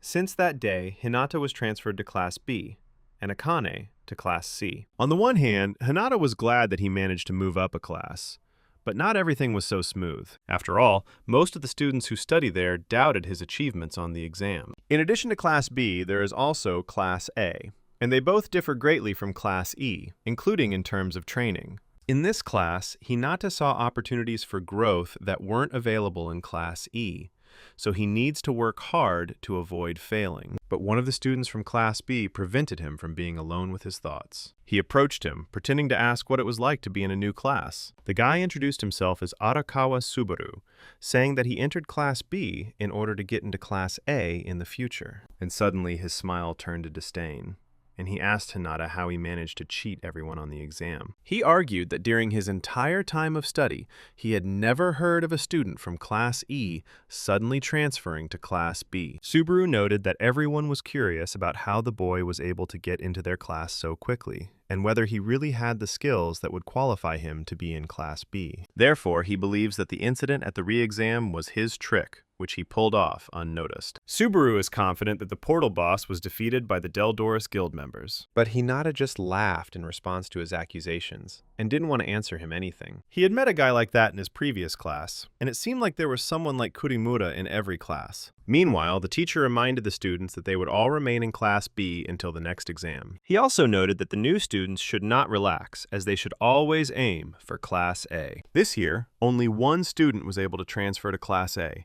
meaning the gap in their skills is still large. Therefore, if they want to join a good guild, they must work out this difference. Subaru asked the teacher what he meant by saying that he thought they were messing around here, and pointed out that the training portal was useless for practice. But, unfortunately, they don't have any other options for practice yet. However, students who advance to Class C and above will now receive a temporary license as proof of their abilities. With a temporary license, students can access Class C and D training portals. It's worth remembering that for this, they will need the support of a guild recognized by Deldoris and the state. The teacher noted that this is a so-called internship. Most guild members were able to gain valuable experience during their school years, but students must remember that it can be life-threatening, but a worthy place is worth all the trials. Hinata thought about the teacher's words.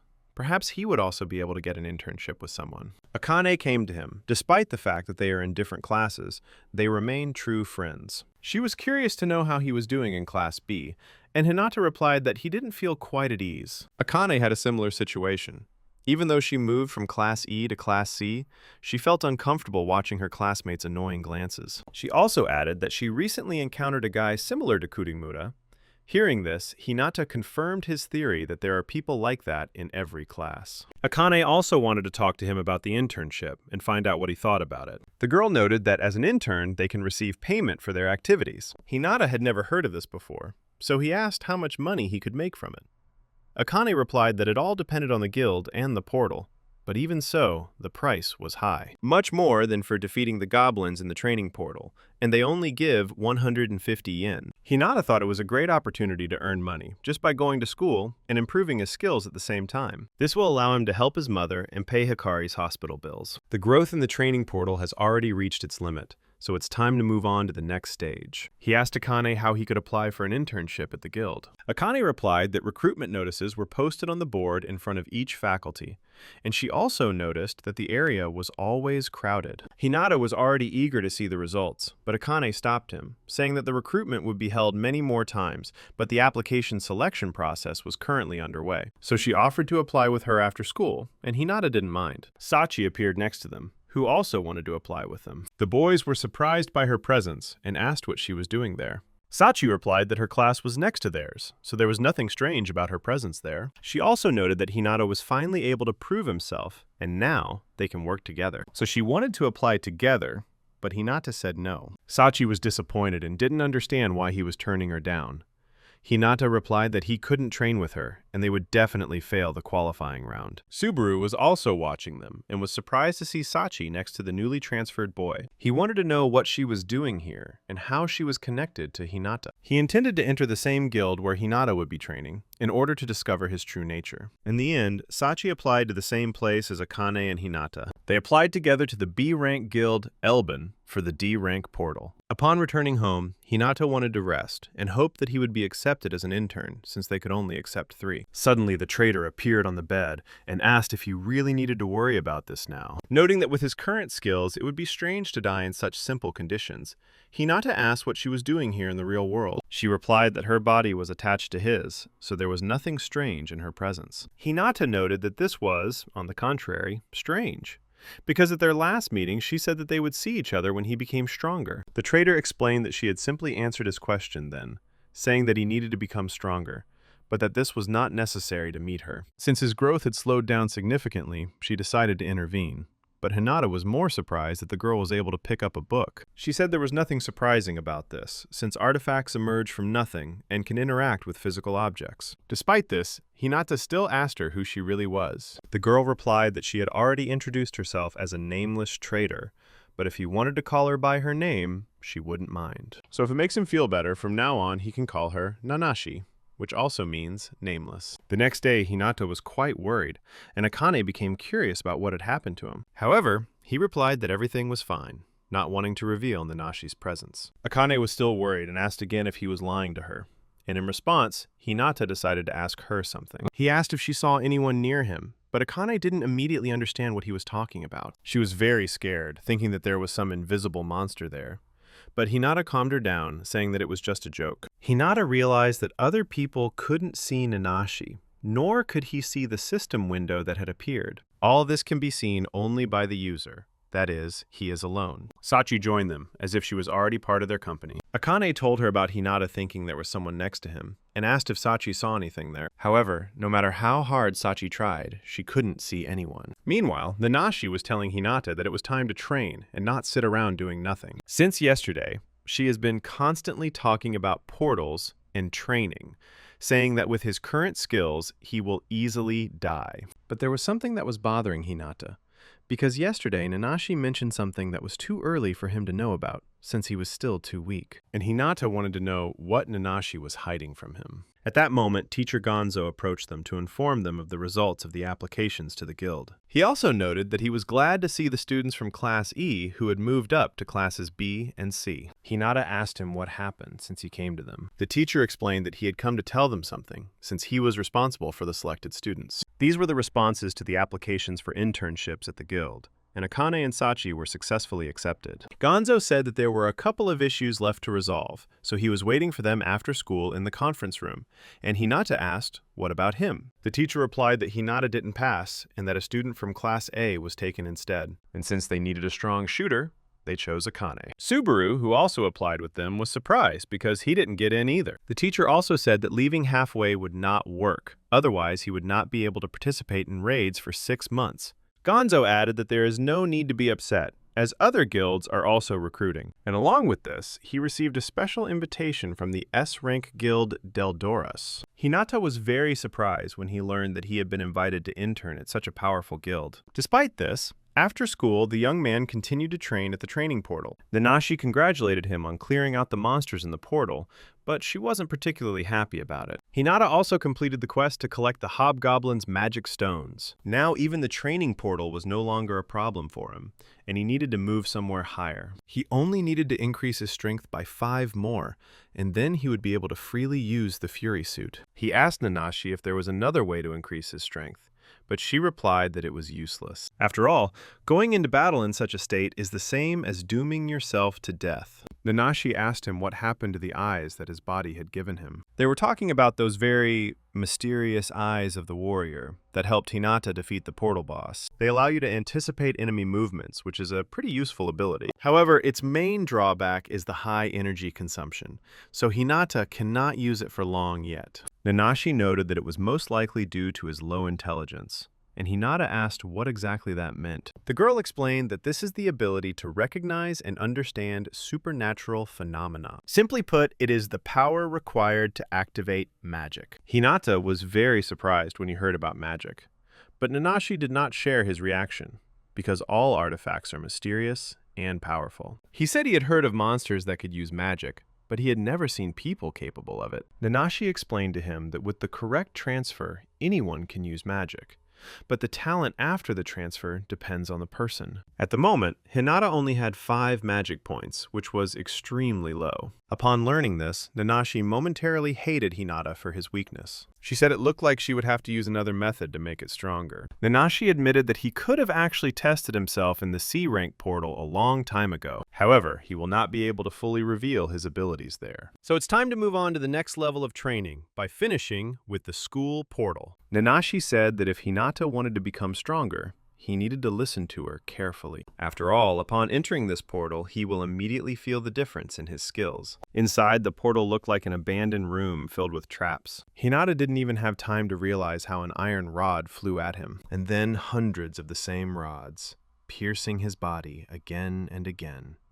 And then he realized that all his previous work and pain were nothing compared to this. He got scared and woke up in the ordinary world, still not understanding what had happened. Nanashi explained that the portal she created only transported his soul, not his physical body. Therefore, while his soul is in the portal, his body remains defenseless. Nanashi laughed, because Hinata's face clearly read unfair. She noted that he should be more modest, because there were many more deaths ahead of him. And with this attitude, he would never become stronger. Although Hinata didn't quite understand her words yet. The girl reminded him that at the beginning of his journey, he couldn't use the impenetrable suit because certain conditions were required to activate it. Hinata assumed that it was about emotions like anger and others, but Nanashi said that those were only part of the conditions. His costume is far from as simple as it seems, and emotions alone cannot achieve strength. Hinata asked if he really needed to clear that portal to awaken the suit. Nanashi replied that he was thinking in the right direction. Since his body is vulnerable while his soul is in the portal, Nanashi suggested changing the training location to a safer one. She said that in order to awaken the suit, Hinata must show strength and put his soul into it. For him, death should not mean anything. His task is to overcome it at any cost. In words, everything sounded easy and inspiring, but in practice, everything turned out to be much more difficult. Hinata died over and over again, and each time it felt new. But despite everything, he continued to get up and return to the portal. Nanashi told him that even if he was tired of all this, he had to overcome himself. He may be afraid of death, but he must face it head-on without giving in to fear. She noted that those who face death are called heroes in this world, and Hinata himself knows this very well. The next day, Hinata looked pretty battered, and that last attempt almost proved fatal for him. That time, everything was different. Real pain and death were not the boundaries he was used to. Even though Nanashi gave in after seeing his doubts and called him a weakling, back in the artifact, he knew he wouldn't truly die. But something inside him was troubling him. And today is the day when he will become a trainee of the Deldoris Guild. Upon entering the trainee meeting hall, Hinata immediately felt the pressure from the other participants. Besides Shizuku, there was also Haito, Hebishima, who was plotting something against Hinata. Present with them was Chloe Budge, who at first glance seemed quiet. Closing the list of trainees from Class A was Akino Heikan. Unlike Hinata, they were all from Class A, which worried him a little. However, another intern turned out to be Subaru, who openly hated him, stating that interning at Deldoris might be too difficult for Hinata. Shizuku asked him why he didn't go with his Class B classmates. Subaru replied that, unlike Hinata, he was in Class B from the start, and his skills were much closer to hers than to Hinata's. Akino told him that it was now clear why Subaru had been in Class B all this time, since he couldn't see the difference in their skills. Subaru was familiar with Akino, as she had also been in Class B before. Akino asked Chloe what he thought about it, and he replied that he wasn't interested, and besides, Subaru wasn't worth his attention. His words touched Subaru, and he already wanted to compare their skills right there. Suddenly, a strange feeling appeared. Hinata felt as if he was pierced by an iron spear, just like back in the portal. Chloe told Subaru that, unlike him, Hinata noticed this feeling, and that was why there was a difference between them. The artifact that Chloe possessed was invisible blades, which is why he was nicknamed the Ghost Shooter. Despite this, Hinata was able to catch one of his blades, and Chloe was greatly surprised to see this. Shizuku noted that Hinata was sweating excessively just by being in the same room with them. So if they continue to act so pathetic, she'd better give up on this internship. In the end, she added that weak people like them were just a burden, and Hinata wanted to answer her.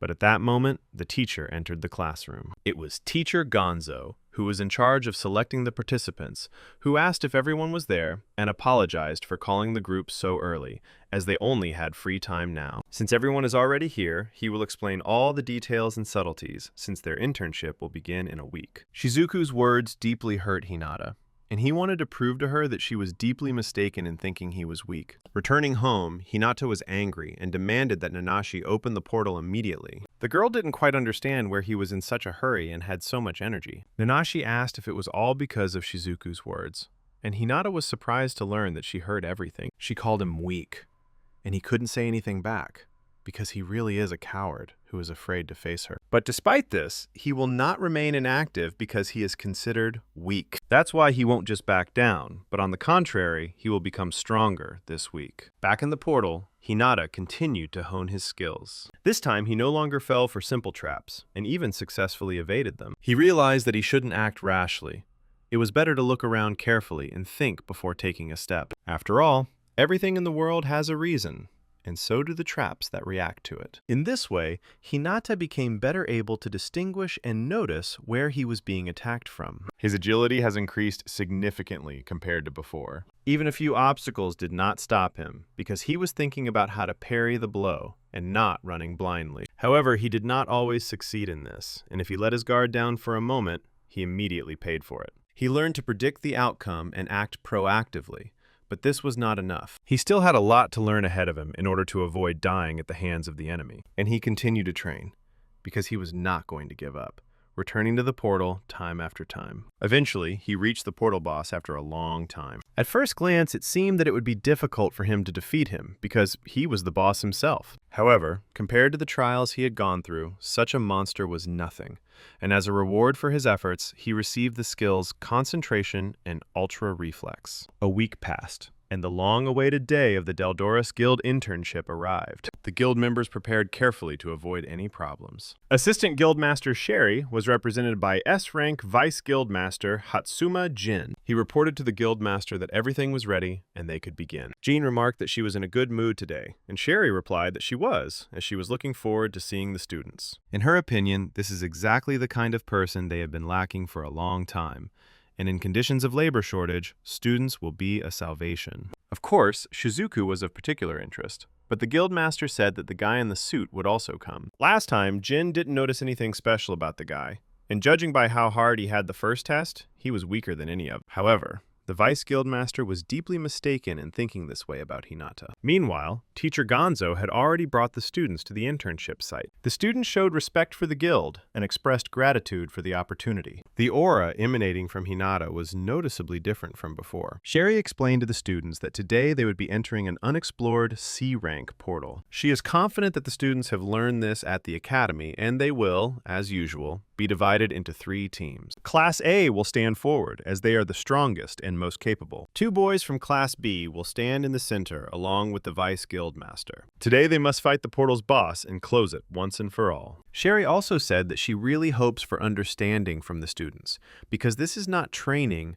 but a real fight. Shizuku asked if even for the Deldoras the C-rank portal was difficult, and the guildmaster replied that it was. Their job is to prevent portals from opening and protect the lives of citizens, because in their understanding, there are no incapable people, so they take advantage of every opportunity. Of course, not everyone is like that, because there are those who do this for money and fame. For example, Kureha chose the first, and Shari noted that it was a great honor for them to accept his great-granddaughter. Since everyone understood everything, it was time to move into the portal. Jin asked the guys not to split up, otherwise he would not be able to protect them if anything happened. Even now, Subaru still found time to show his dislike for Hinata once again. Subaru asked the Vice Guild Master if he was always placed in the center, but he replied that this was not the case at all, since he usually stood at the front. Typically, frontline warriors take out powerful enemies, but the portals are teeming with them. Therefore, one should never let down one's guard because of one's position. Last time, Hinata fought a C-rank boss, and it looks like he'll be facing a slightly stronger enemy this time. It's time to start your internship and prepare for the portal's closure. It was a C-rank portal called the Path to the Hungry Beast,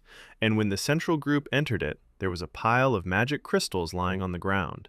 It seemed to be the work of the front line. Subaru was surprised that they made so much noise in the portal so quickly, while Hinata noticed the enemy's sudden attack. He managed to react quickly and fight off the flying threat. It was a cannibalistic monkey, which usually attacks from behind and then attacks in a crowd. However, for the Vice Guildmaster Deldoris, such monsters are nothing. In the blink of an eye, he dispatched the monster with just one swing of his sword, and Hinata realized that was the difference between them. Jin ordered to find the remaining monsters because they must be hiding somewhere nearby. He also noted that the enemy was hiding, and that is why no one could notice it. Meanwhile, Hinata managed to detect him as soon as he entered the portal, which surprised Jin. It seems he was really very wrong about the guy in the suit. Meanwhile, the Elben Guild was in a D-rank portal called the City of Water Spirits. Akane also started her internship at the same time as Hinata, and if Subaru was with Hinata, then Akane had a stronger partner. Coping with the monsters of such a portal was no problem for Sachi with her artifact. Akane was still worried that such a powerful shot would kill her in an instant. Sachi replied that she would never make such a stupid mistake.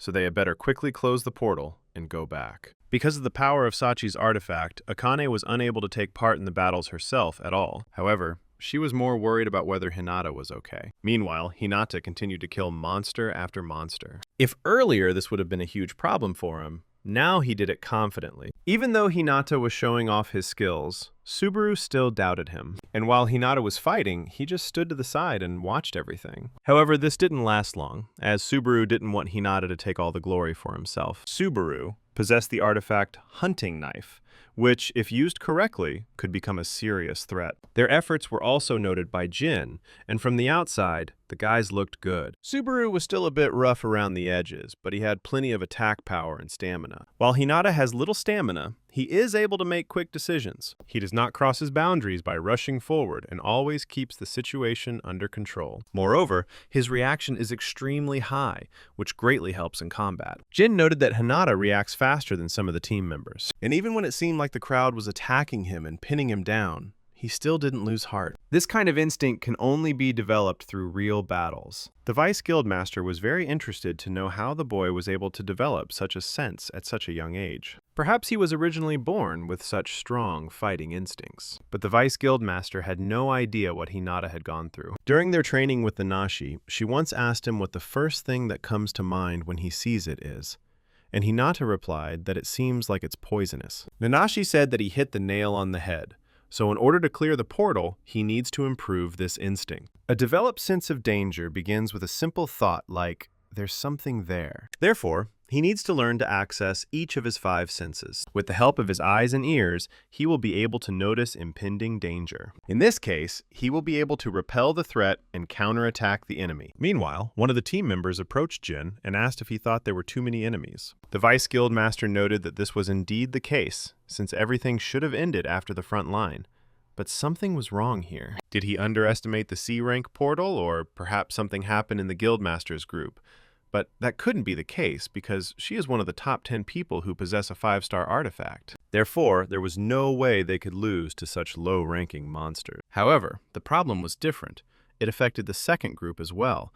One of the snipers took aim directly at Jin. But suddenly Hinata appeared in front of the site, and the sniper was surprised how he was able to notice him. He was quite far away, but even so, the guy managed to see him and, what's more, attack him. The sniper relayed to command that the mission had failed, and that he would continue observation, awaiting the next opportunity. Jin asked Hinata what happened, to which he replied that it looked like someone was aiming at him. The Vice Guildmaster suggested that it might have been a bandit guild trying to steal the portal's rewards, but attacking an S-rank guild was madness. However, what was even more surprising was that Hinata noticed an enemy that even he himself had not seen. At that moment, one of the guild members shouted out that they were in trouble, and the Guildmaster was in danger. Jin couldn't believe it, thinking it was stupid to think that Sherry could have fallen into a trap. Just half an hour ago, everything was going calmly, and nothing foreshadowed trouble. Sherry explained the tactics to the group, saying that frontline soldiers usually leave a few enemies behind. Therefore, they had to spread out in such a way as to stay in touch and finish off the remaining enemies. Shizuku asked if it wasn't dangerous, but Sherry explained that it was allowed in the C-rank portal. Moreover, they were not alone.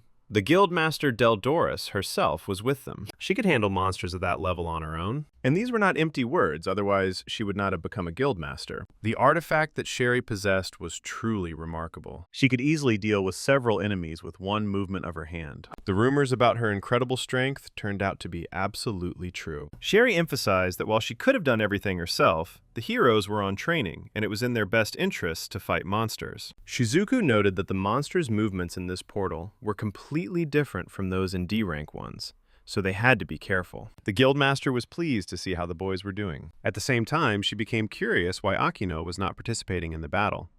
The girl explained that she needed magic crystals to use the artifact. Sherry said she didn't mind if she took a couple from the defeated monsters. Akane wanted to take the most powerful stone among the others, but Sherry stopped her, saying that this one was not allowed. Akine's artifact, Puppeteer, absorbed the crystals of slain monsters, causing her doll to take on their form and allow her to control them. Sherry was surprised to see what kind of artifact the girl possessed, because the ability to control defeated enemies is a great rarity. Even though Akane herself wasn't very strong, Increasing the team's size wouldn't hurt. The list of candidates for the guild continued to grow, and choosing a suitable one became increasingly difficult. At that moment, their group was approached by enemies, snipers from the Bandit Guild. Their first target was the guildmaster, Sherry, and they thought that from a great distance, no one would notice them. However, even at such a distance, it was not difficult for her to detect the enemy. Because of their sense of bloodthirstiness, she was able to detect them without difficulty. It didn't end there. Dozens of enemies started shooting at her, and Sherry ordered the others to stand in her protective circle as there were too many enemies. The connection was down, so she sent one of the guild members to the central group for reinforcements. Shizuku didn't understand what was going on, and Sherry replied that it looked like they were being ambushed. Akane suggested that it was the work of a bandit guild, and Sherry agreed, noting that they had chosen an extremely unfortunate time to attack. If their goal was the reward, they would have waited until the group defeated the boss, since attacking an S-rank guild was too risky. Moreover, the bullets were not from artifacts. Ordinary weapons are useless against opponents armed with artifacts. It seems they were only trying to detain them. But it didn't stop there.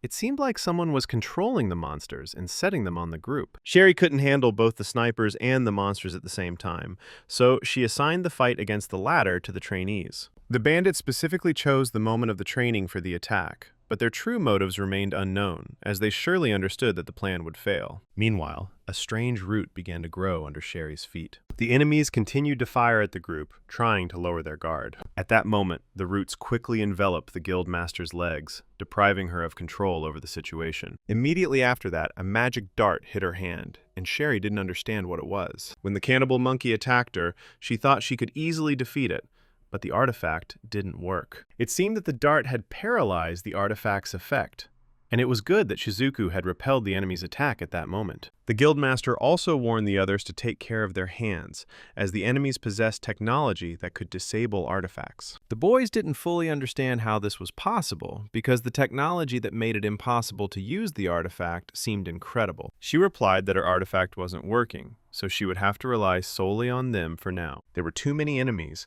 and the front group's forces were insufficient, so they decided to retreat. But at that moment, someone in the distance was taking aim at Sherry, and it seemed that this was no longer an ordinary sniper. One of the enemies shot her straight from a rocket launcher, because while she was without the artifact, she would not be able to survive. However, at that moment, the central group had already arrived to them, and Hinata, using the skill Revenge in conjunction with Concentration, with its help, he easily deflected a projectile flying straight at the guildmaster. Everyone was surprised, not only by the fact that Hinata was able to repel the attack, but also by the speed with which he did it. Using his eye skill, he discovered that there were about 15 opponents, and realized that he couldn't handle them all. In such a case, the best solution was to lower the enemy's guard, regroup, and wait for reinforcements. This helped the frontline team gain time, and Sherry noted that he was a great help to everyone. Still, she wondered why he came alone, to which Hinata replied that he used one skill that allowed him to get there first, but he couldn't use it anymore. Shizuku, on the contrary,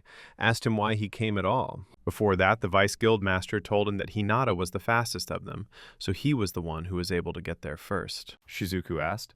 He replied that it was Jin's order. Sherry noted that Jin only gives such orders to those she truly trusts. Hinata has really grown up a lot since then, and he's no longer just a guy in a suit. However, he didn't understand why this upset Shizuku so much, since he, on the contrary, saved them. She admitted that it was true, but she was still tormented by a feeling of weakness, because during the battle she was useless and could not do anything. Sherry told her not to say that, because when her artifact was deactivated, her help came in handy. Hinata didn't quite understand what the guildmaster was talking about, and she explained that the enemies had a technique that took away the power of artifacts, so they needed to dodge their shots. Nanashi about this, but he didn't know how to address her, so he decided to whisper into the hand where the artifact was located. Nanashi replied that there was no need to whisper.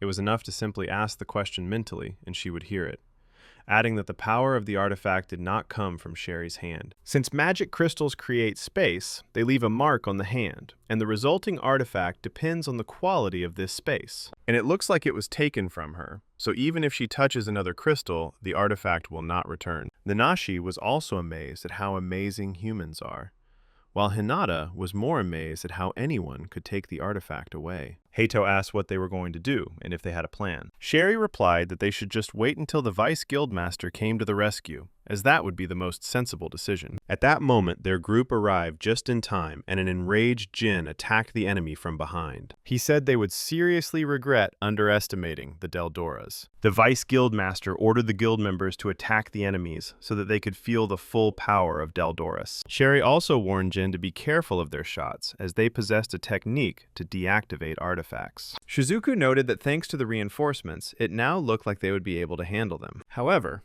at that moment, something strange happened. Someone seriously injured 2 guild members. The Vice Guildmaster was surprised to see this and did not immediately understand what had happened. Then someone suddenly attacked him the moment he let his guard down. Yet, it wasn't easy to break him like the ordinary guild members. But he noticed something strange. The artifact they were attacking him with resembled the one that belonged to Sherry. His suspicions were confirmed. It was the enemy who took the artifact from her. The enemy noted that, as expected from the Vice Guildmaster Deldoras, he easily dealt with the 5-star artifact. Jin suggested that it seemed like they not only knew how to deactivate artifacts, but also how to use them. However, he had no time to think, because the enemy continued to attack. Jin took this as a sign of disrespect and, in a rage, easily repelled all attacks. Moreover, he was able to counterattack the enemy, but he blocked the blow, and someone else appeared behind him. This enemy's shield was similar to the one that belonged to Hinata's father, and at that moment, another enemy took out an artifact pistol. He fired at Jin, who managed to block the shot at the last moment, but still received serious damage. Jin was thrown a fair distance, but Sherry managed to catch him. Hinata realized that there was no way he could make a mistake, considering that the enemy was able to take the artifact and then use it. The shield he has belongs to his father, and this cannot be a coincidence. The enemy approached Jin and said that their client also had his eye on his artifact, so he should give it to him in a good way. Meanwhile, Jin noted that it seemed like their client was a very unpleasant person, since he wanted to get hold of someone else's. He replied that this was not the case at all. It was just that powerful artifacts were now more valuable than any treasure. He also added that their client was smart, because the corpses could also have an artifact left, so they took advantage of this. After numerous experiments on corpses, humanity changed the meaning of life, becoming the most valuable commodity, more valuable than precious stones, and after hearing his words, Hinata understood everything. The shield artifact really belonged to his father. Sherry noted that there had been no previous cases of artifact theft, meaning they must have targeted her first because they were so desperate to get their hands on her. He replied that everything was correct, because even an S-rank guild would have difficulty coping with such a surprise attack.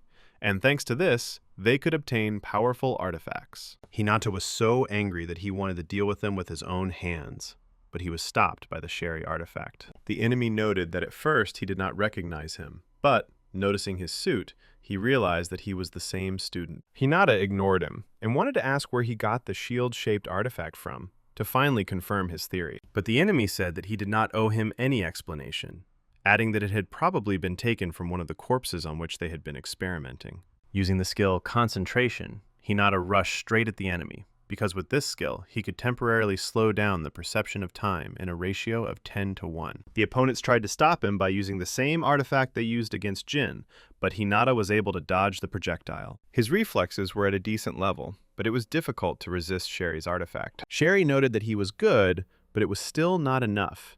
He needed to be even faster. Hinata continued to dodge, even though it was sometimes problematic. At the moment when his guard was down, one of the enemies was able to reach him and strike.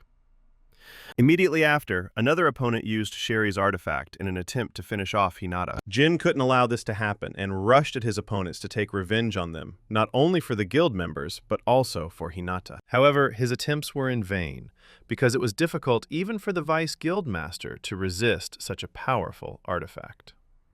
Deldoras. This was also noted by the enemy who possessed the Sherry artifact, saying that it was all over for them. Suddenly, a couple more enemies appeared behind Jin, but the rest of the group quickly dealt with them. While Jin was targeting the 2 main enemies, the rest of the guys dealt with the small fry. Meanwhile, Subaru continued to hide, afraid to engage in battle with the others. He thought that if even the Deldoras were powerless here, how could a bunch of students do anything in that case? Haito was of a similar opinion, and decided not to interfere, but to simply watch from the sidelines to see where all this would lead. Everything seemed to be going well, but in an instant, the enemy targeted one of the students, Chloe, attacking him with the Guildmaster's artifact. Shizuku managed to react and block the attack, but the blow was too strong and knocked her off her feet. Just one such shield possesses incredible power, and the enemy has as many as 4 of them. Jin asked them why they were doing this at a time when people were forced to unite against monsters, but in response he heard that greedy people would always exist. As in this case, the soldiers are merely expendable, and the enemy added that Jin himself understands this perfectly well. After all, if you give them powerful artifacts and heal them if they are wounded, they can be sent back into battle. And no matter who fights, it still won't solve the problem of lack of strength. But Hinata categorically disagreed with his words, saying that he was only alive thanks to those he called expendable. And no one in the world can replace these people, nor the emotions of that day and the parting words he received. Thanks to that day and the people who believe in him, he will continue to fight no matter what. Hinata's unwavering will was answered by his suit, transforming his determination and courage into strength. And the suit of courage was now available to him. The enemy was surprised by how the boy's artifact suddenly changed just because of his emotions, saying that Hinata could have avoided death if he had been a little more cooperative. But Hinata replied that he was not afraid of death. What he was most afraid of was losing and ending up on his knees before his opponent. In an instant, with incredible speed, Hinata was behind the enemy and dealt him a powerful blow. The enemy did not expect this, and in rage tried to fight off Hinata, but it was useless. Now the difference between them was no longer what it had been before, and defeating him for Hinata was the same as defeating a low-ranking goblin. Using his speed, he immediately moved to the other opponent the moment he let his guard down. With a powerful blow, he literally slammed him into the stone, releasing all his anger. Sherry, of course, knew that his artifact was capable of transformation, but she was shocked to see how much power Hinata possessed. However, in addition to the 2 main opponents, there were still a bunch of snipers and other monsters. But even so, thanks to the skill Acceleration, Hinata easily reached them and defeated them. Hinata's skills continued to amaze him. It was as if he had become a completely different person in just a couple of minutes. Subaru continued to look at him from the side and could not believe what he saw. From the very first time they met, he despised him, saying that he was a liar and unworthy of being in Class B. And yet now it is he who is fighting against everyone, while Subaru himself is only watching what is happening. He couldn't believe that even when the Deldoras couldn't handle the enemy, Hinata still didn't give up and continued to fight. Subaru realized that compared to him, he was simply insignificant, and Hinata was actually a difficult guy. This awakened a sense of determination in him, and he too joined the fight. Jin told everyone that without Sherry's artifact, they were no threat, so now was the best time to attack. While everyone continued fighting, Haito and Akino sat to the side, watching what was happening. As a result, the guys managed to catch all the enemies, and they decided that it was all over. Subaru doubted that the handcuffs would be able to hold them, and Shizuku asked if he didn't know anything about it. She explained that the police use these handcuffs to detain criminals, and if they try to use the relic, they will receive a strong electric shock. Shizuku also said that if he didn't know such basic things, maybe he should study harder instead of relying on brute force. Sherry noted that everyone did a great job and managed it, and Jin added that thanks to Hinata, the Guildmaster's artifact was also saved. Hinata himself was far from being in the best condition right now. Just a couple of minutes of using the new suit left him feeling like he was about to die. The Courage suit is draining too much power, which is no surprise since it couldn't even handle the Fury suit, and if Subaru hadn't intervened, things would have ended badly. Despite all this, Shizuku extended her hand to Hinata to help him up. Without understanding why, he apologized to her, and Shizuku asked if he had entered the battle with a well-thought-out plan.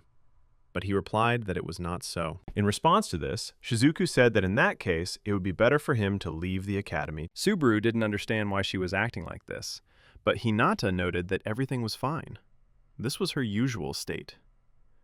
In any case, Subaru also wanted to apologize to the guy, saying that he himself was not worthy of being in Class B, and asked if Hinata could forgive him for everything he said. Hinata replied that of course he forgives, because he knew from the very beginning that Subaru simply wanted to humiliate him. Besides, he was proud of being in Class B, which meant he worked hard for it, so Hinata understood his anger, even though he himself didn't care. Subaru was overjoyed, because it turned out that Hinata was actually a good guy. Sherry noted that since everything was over, it was time for the thieves to return her artifact, because if they were able to steal it, they could also return it. He replied that he would gladly do so if he could, but he was interrupted by an unknown boy. The guy with green hair said that it was possible, because they could just be reinstalled. This guy turned out to be the head of a gang of thieves, and after these words, he mercilessly killed one of his subordinates. He explained that it was possible to return the artifact, but he had no desire to do so. Sherry asked him who he was, and why he had just killed his ally. Sherry and Jin's bodies seemed to freeze.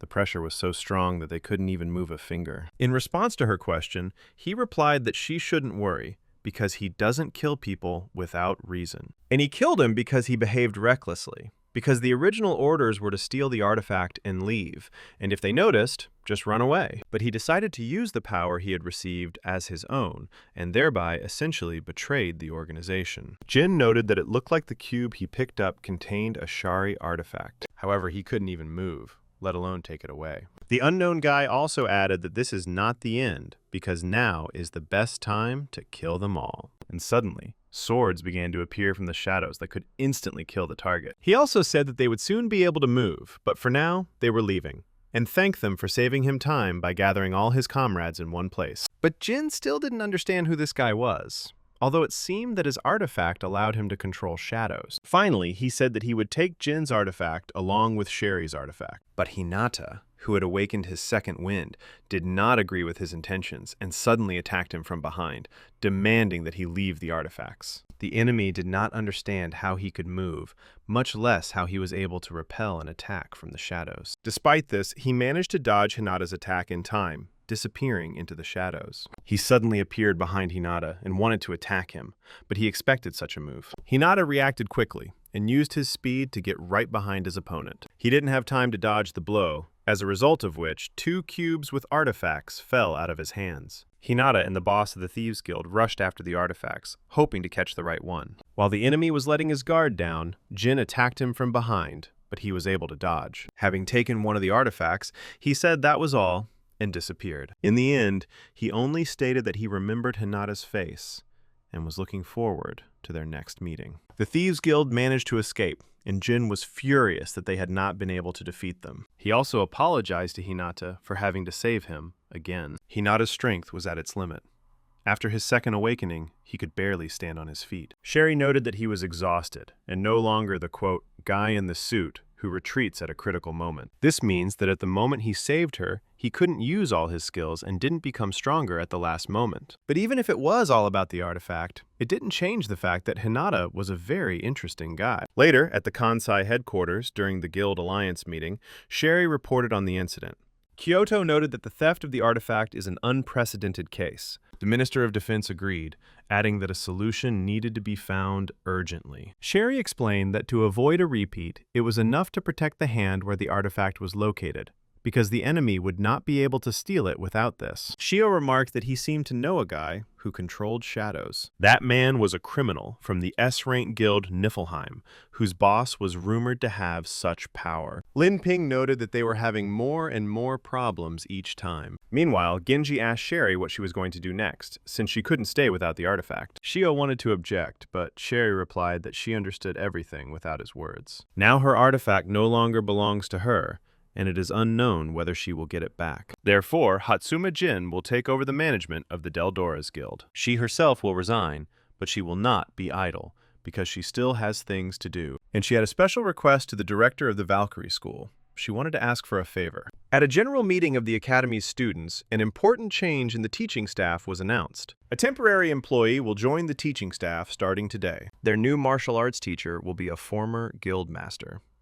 Deldoris, Shari Truman. 2 days have already passed since I completed the portal as an intern. Hinata received a huge amount of magic crystals as a reward, even more than he expected. Nanashi asked him why he was so worried, and Hinata replied that he was thinking of selling them to pay his mother's hospital bills. She told him that he still wouldn't be able to absorb them all, no matter how much he wanted to. And it turned out to be true. When Hinata tried to use the largest crystal, he failed because he had not yet defeated the Earth Mage. Hinata was surprised to realize that he wouldn't be able to cheat the system. Nanashi confirmed that this was indeed the case, and, as she had said before, until he put his heart into the power, the suit would not reach its full potential. Back then, he was only able to activate it because he was fighting a strong opponent. But in the end, Hinata still passed out from excessive energy consumption. According to the updates, the Courage suit enhances physical parameters, especially speed, If he hadn't revealed the suit's power back then, he would most likely have simply died. Therefore, to avoid something like this in the future,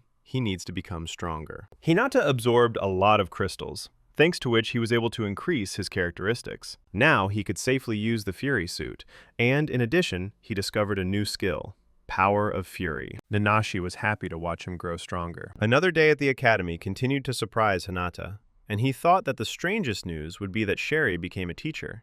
But that was not the case. The former head of Class B announced that Sherry Truman would be the head of class from that day forward. Subaru didn't quite understand how she managed to become a leader in just a couple of days. He also didn't understand why she chose their class and not Class A, since he was much stronger than them. Meanwhile, it seemed that she was targeting their class for a reason. Moreover, she was targeting someone specific. And the main reason why she became their leader was Hinata himself. However, Hinata himself did not understand what had attracted her attention so much, and whether it was because of the cube. Then he asked if he could keep the cube with the shield artifact for himself, without any malicious intent. He explained that this artifact belonged to someone dear to him. But Sherry refused, saying that the subject was too important for research. But despite this, she then promised that she would treat him with care. Still, it would be stupid to be upset about it, so Hinata didn't understand what was wrong, because he had never waited for lunch break to hide from Sherry's eyes before. Meanwhile, during lunch break, Chloe and Akino from Class A met, and Chloe wanted to ask her something. Akino was very surprised and embarrassed when he called her by name. Chloe was interested to know from her about Hinata, what she thought of him and what impression he made on her. Akino replied that she found him pathetic, but Chloe replied that she didn't mean his looks, but his strength. He asked her who she thought would win if he fought him. Without thinking twice, Akino replied that of course he would have won, with a landslide victory. But that was not the answer Chloe wanted to hear. After all, if you compare their skills, even without special strength, Hinata's speed of movement surpassed his. Haito joined them, asking Chloe why he didn't challenge Hinata to a fight then, since fighting people interested him much more than fighting monsters. He noted that such an opportunity will arise, as the Academy's military festival will take place very soon. During lunch break, Akane and Sachi also wanted to see Hinata. Akane was curious to know how his internship went, but Subaru answered instead of Hinata, saying it was incredible. Akane didn't quite understand who Subaru was, so she decided to find out everything from Hinata himself. And suddenly Subaru asked them to accept him into their team. But Sachi told him that no way, and Subaru didn't understand the reason. She explained that he was too pushy and abrupt, so he was not suitable for them.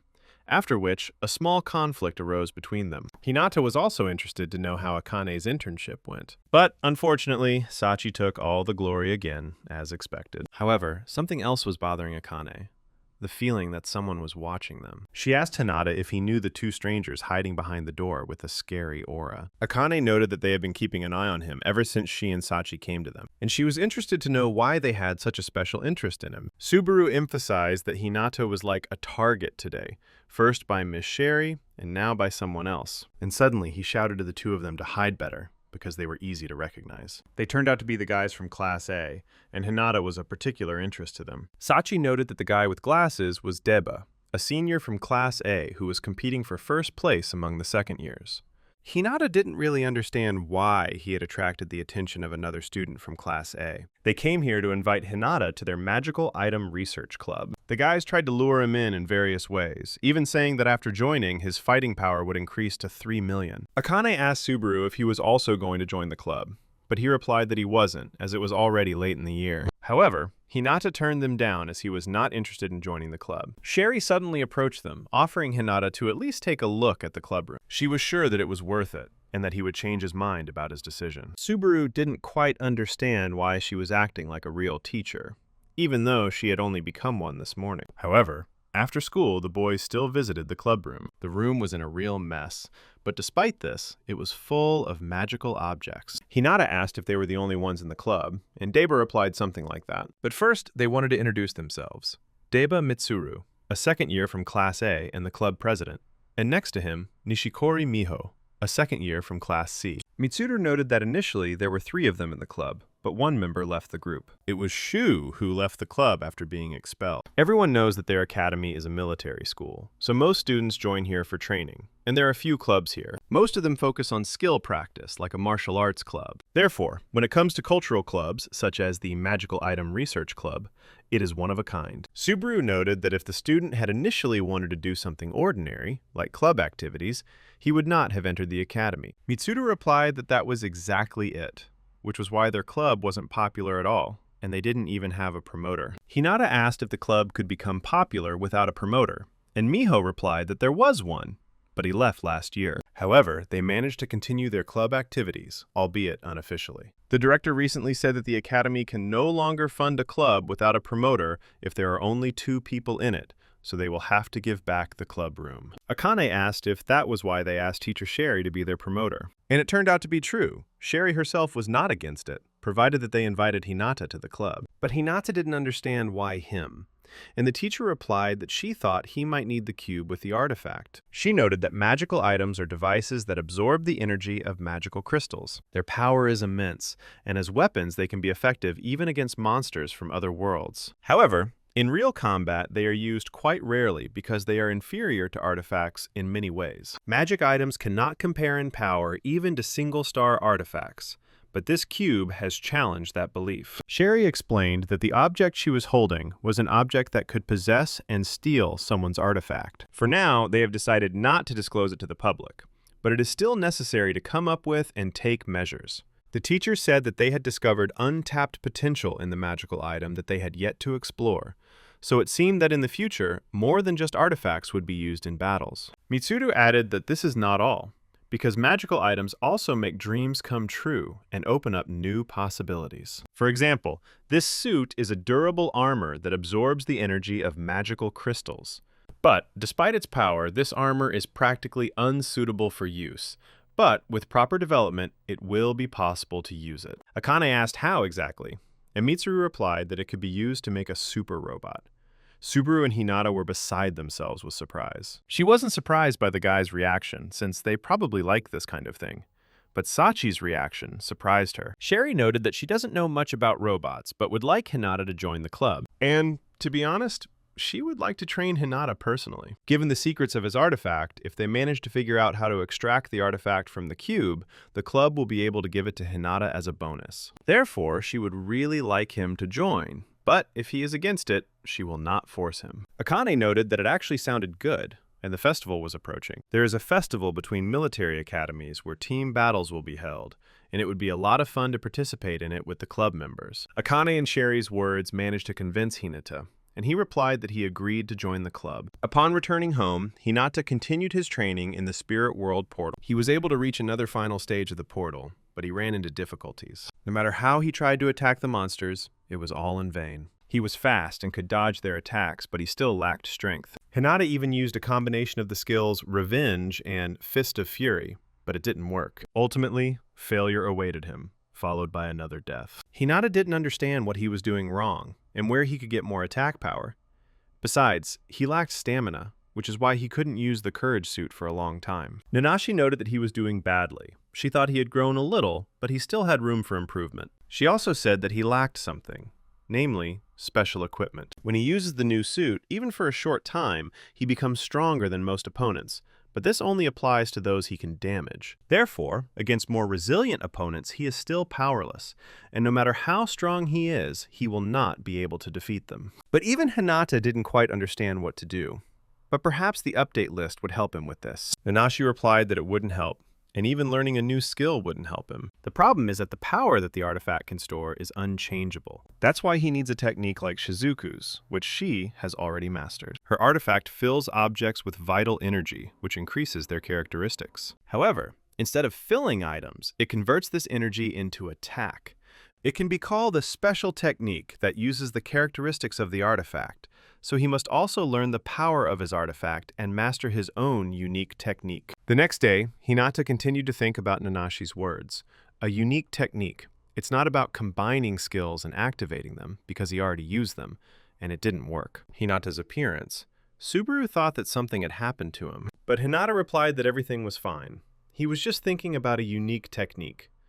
But Subaru didn't understand what he was talking about. thinking that he hadn't woken up yet. Meanwhile, the teachers entered the classroom to make an important announcement. Students are probably already aware of the festival that will take place later this month, where each of their progress will be assessed. That's the official statement, but in essence, it's just a normal school festival, so they can have fun. They're just students after all. This year's festival will be held in a spherical dome with a D-rank portal, and ordinary citizens will also be present, so students must behave respectfully. Subaru asked if they were just actors at the festival, but Sherry said it was gratitude for the citizens' support. Hinata inquired about how exactly their progress would be checked at the festival. Sherry explained to the students that there would be two events at the festival: individual battles and team battles. In individual battles, you can participate at your own discretion. However, team battles require membership in some club. The rules are mostly the same as for the final test, but there are additional ones for each year. Unfortunately, they will remain unknown until the event begins, so students will have to be patient. This worried the students because it looked dangerous,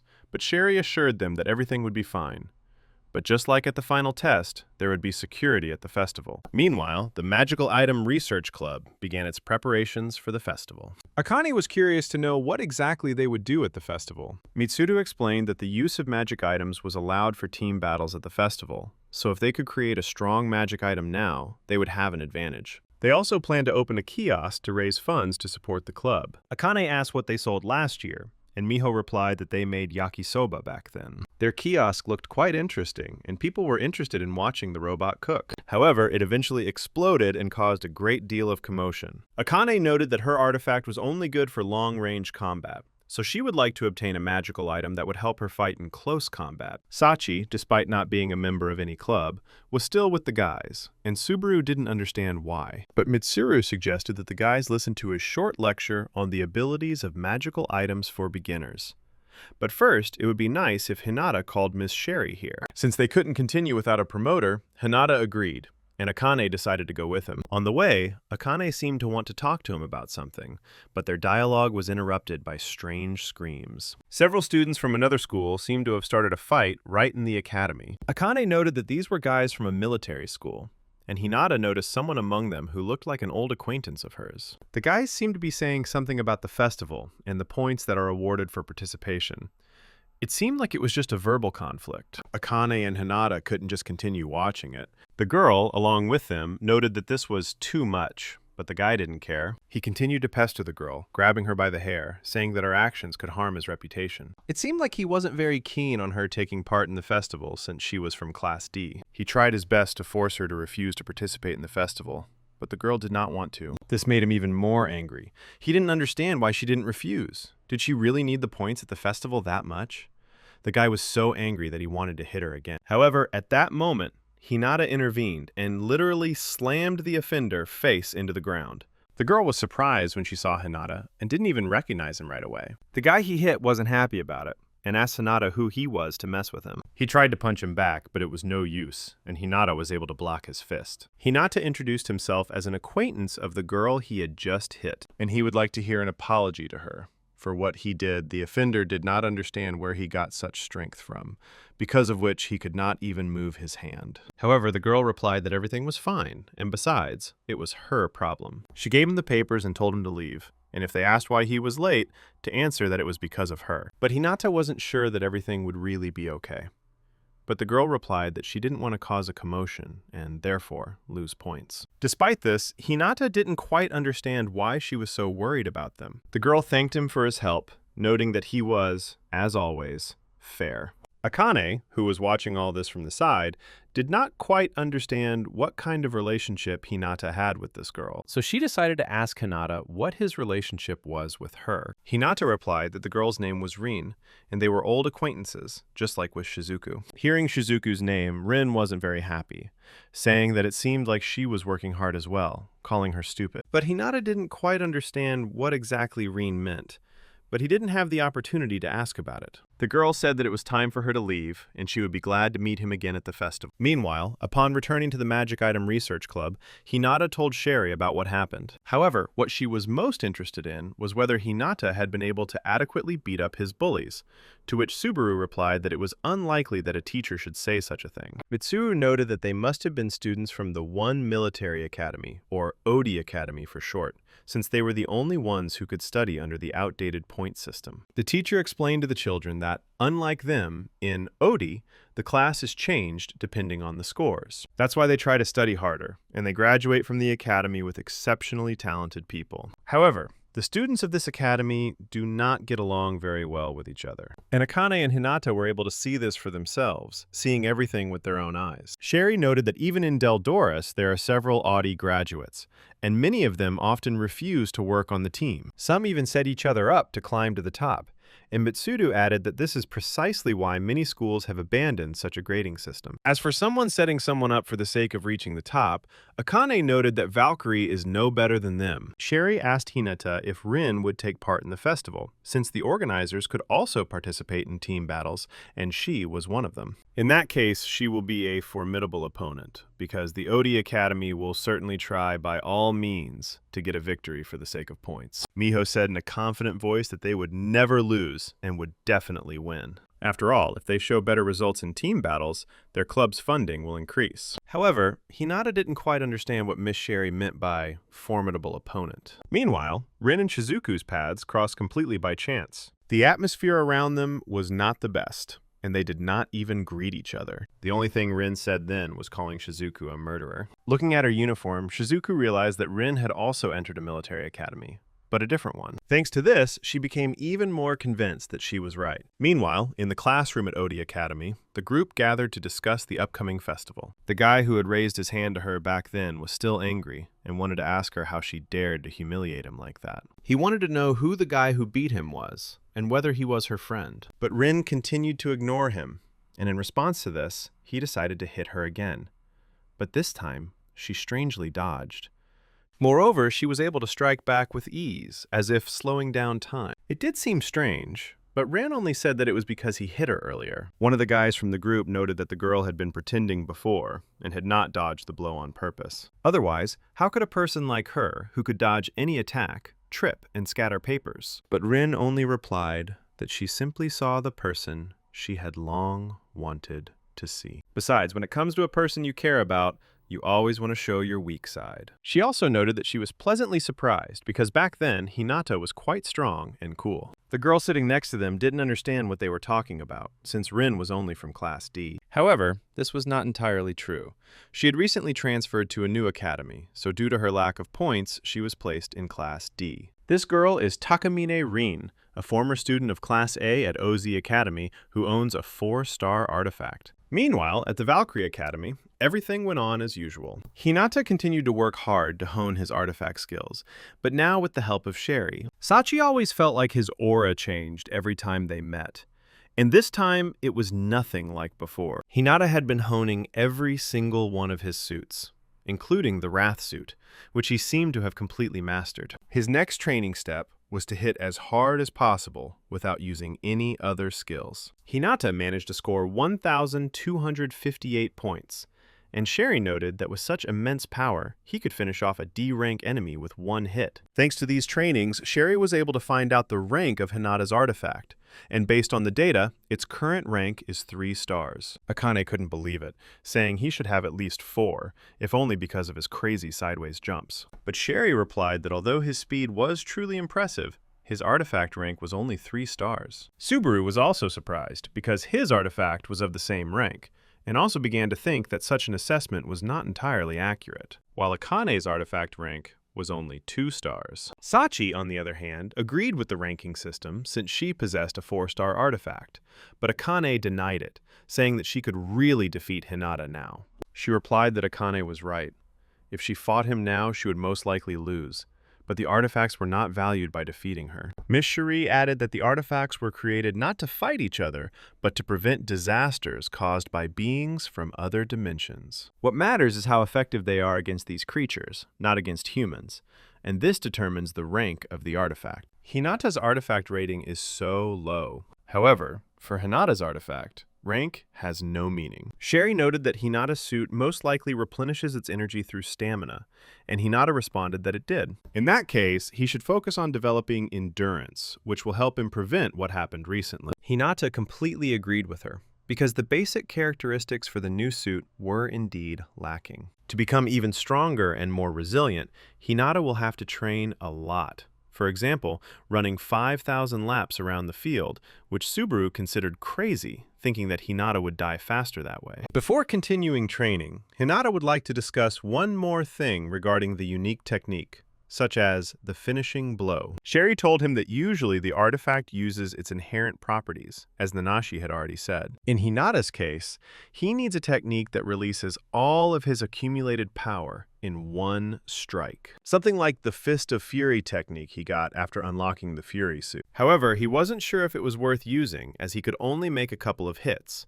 But after looking at the list of upgrades, he noticed that Fist of Fury now released all its accumulated power in one hit. Meanwhile, Shizuku continued to train diligently. While Hinata improved his basic stats, she learned to spot the enemy before they could attack. But she constantly believed that she was doing poorly and that she needed to train even more and focus even more on the task. At that moment, strange thoughts crept into her head, reminding her of her past. At the same time, she remembered Rin's last words, who called her a murderer. But suddenly, her training was interrupted by a powerful explosion. The one who arranged it was Haito, who was also training in the portal at that time. She asked what he wanted since he came here, and Haito replied that he came to ask her out on a date. But Shizuku refused, saying that he was not her type. But it was just a joke. In fact, he came to invite her to join the team battle at the festival. He noted that Chloe also wants to participate, because it seems like there will be someone on the team with whom he wants to compete. Haito said that it was a good idea to take part because, like last time, a situation might arise where they would have to fight with people. Therefore, he noted that it is important to be prepared for a fight with a person. Shizuku agreed to take part despite all the differences. She was sure that Haito's words about the battle between people and Rin's appearance were not at all random. Shizuku also said that if he participated, he would definitely win, so he needed to be prepared. However, Haito had his own plans, but he did not reveal them, and only replied that he would be glad to win with her on the team. Meanwhile, Hinata continued training inside Nanashi's portal, trying to defeat the monsters again and hone his finishing move. And it seems that the training under Sherry's guidance paid off, because he finally managed to defeat the monsters, although it took a lot of effort. The day before the festival, the guys came to look at their club stand. They were a little disoriented, but Mitsuru and Miho noticed them and shouted to come to them.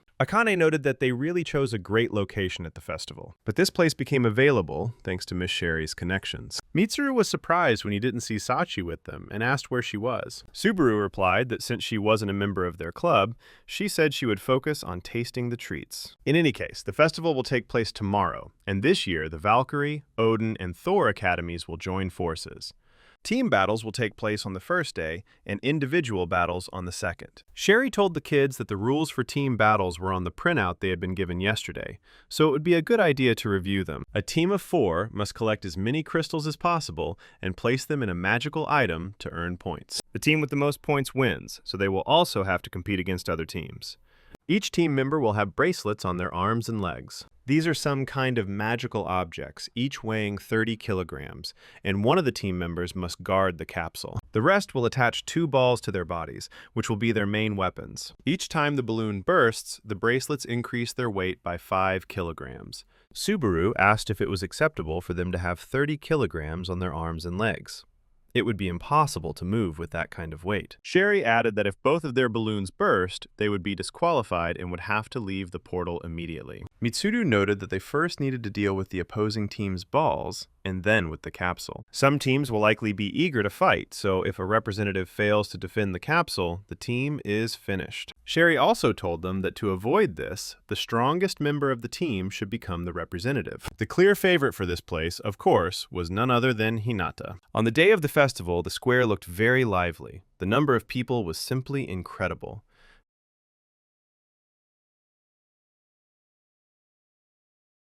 This event is held annually, but this year, tickets were given away in a lottery. The program's ratings have become very high, which confirms the festival's popularity. Meanwhile, the guys were preparing for the team battle, but in a peculiar way. Subaru asked if Miho was sure she didn't want to participate with them, but she replied that it was okay, since her artifact wasn't suitable for something like that. So she decided to focus on earning money for their club, although Akane was worried about whether she could handle it alone. Miho replied that there was no need to worry, since Hinata had said that he would bring one assistant to her. And this assistant was his younger sister, Hikari, who just happened to come to the festival. However, Hinata asked her not to push herself too hard, as this was the first time in a long time that she had visited such an active place. Akane was very surprised when she learned that Hinata had a younger sister.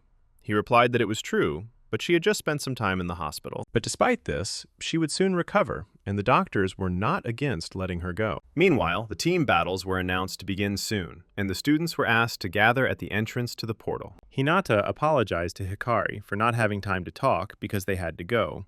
But it was okay, since Hikari had come here to help. So from that time on, Hikari was completely under Miho's responsibility. The guys headed towards the portal so as not to be late and not miss the battles. Hikari also applied to the academy and will be able to study next year, but Hinata didn't know about this yet. On the way to the portal, they met Shizuku's group, but their welcome was not the warmest. Seeing Hinata next to Mitsuru, she said that Hinata really did join the Magical Item Research Club. The atmosphere around her was quite unpleasant.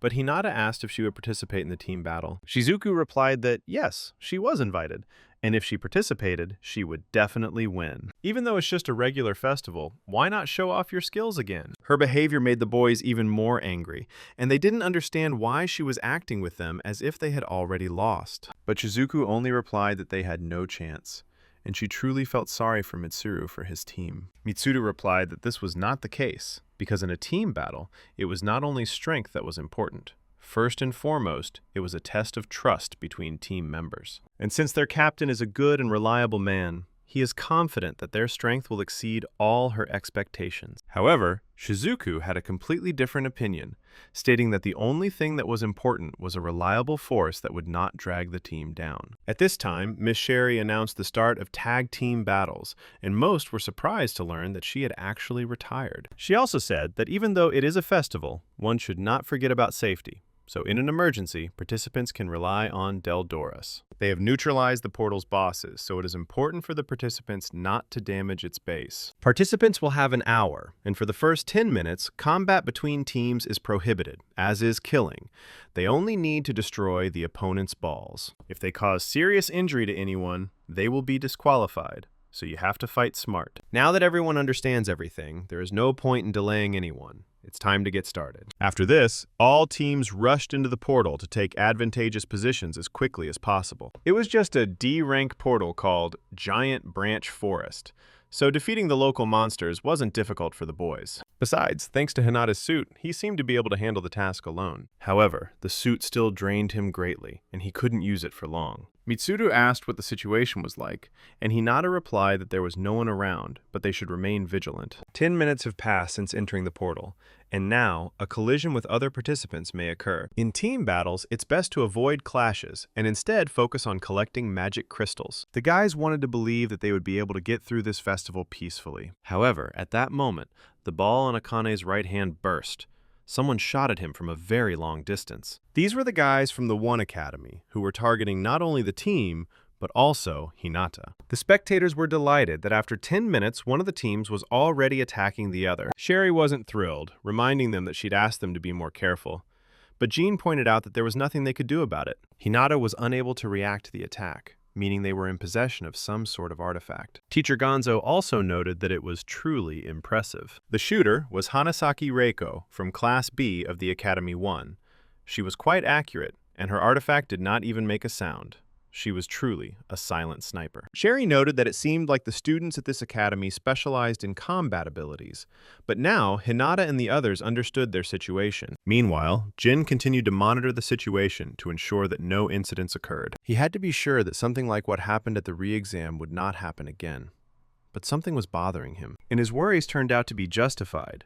Suddenly, the portal's base cracked, but, unfortunately, no one was able to notice it. But the guys from the Odin Academy weren't going to stop there and wanted to burst as many of their opponents' balloons as possible. Their main target was Hinata, especially because of what happened the other day. Watching through binoculars, they also spotted Mitsuru, and despite him being a second year from Class A, they didn't think he was a strong opponent. However, they suddenly disappeared from sight after using a magic item, and Reiko was unable to aim properly. At that moment, they heard a strange sound that seemed to come from behind. And they weren't imagining it because, having lowered their guard, they immediately found themselves in Hinata's field of vision. They couldn't believe how he managed to get to them so quickly, because just a second ago, he was several hundred meters away from them. He managed to burst the balloon of one of his opponents before they could escape. Of course, Hinata couldn't let them go and rushed after them, but certain difficulties arose. The boys weren't stupid either and had prepared in advance, setting up traps around them made of thin threads, the breaking of which could lead to death. Because of these threads, Hinata wouldn't be able to move freely, no matter how fast he was. The guy noted that this was all thanks to his 3-star artifact, territory expansion. At that moment, he was able to release another thread, and if Hinata had slowed down even for a second, he would have been dead. Thanks to this trick, they were able to trap him, or so they thought. In fact, Subaru came to Hinata's aid and easily cut the threads with his knife. Since their attention was only focused on Hinata, they forgot about the other members of his team. This turned out to be a mistake, which allowed the boys to easily surround them. This was far from what the guys from the Odin Academy expected.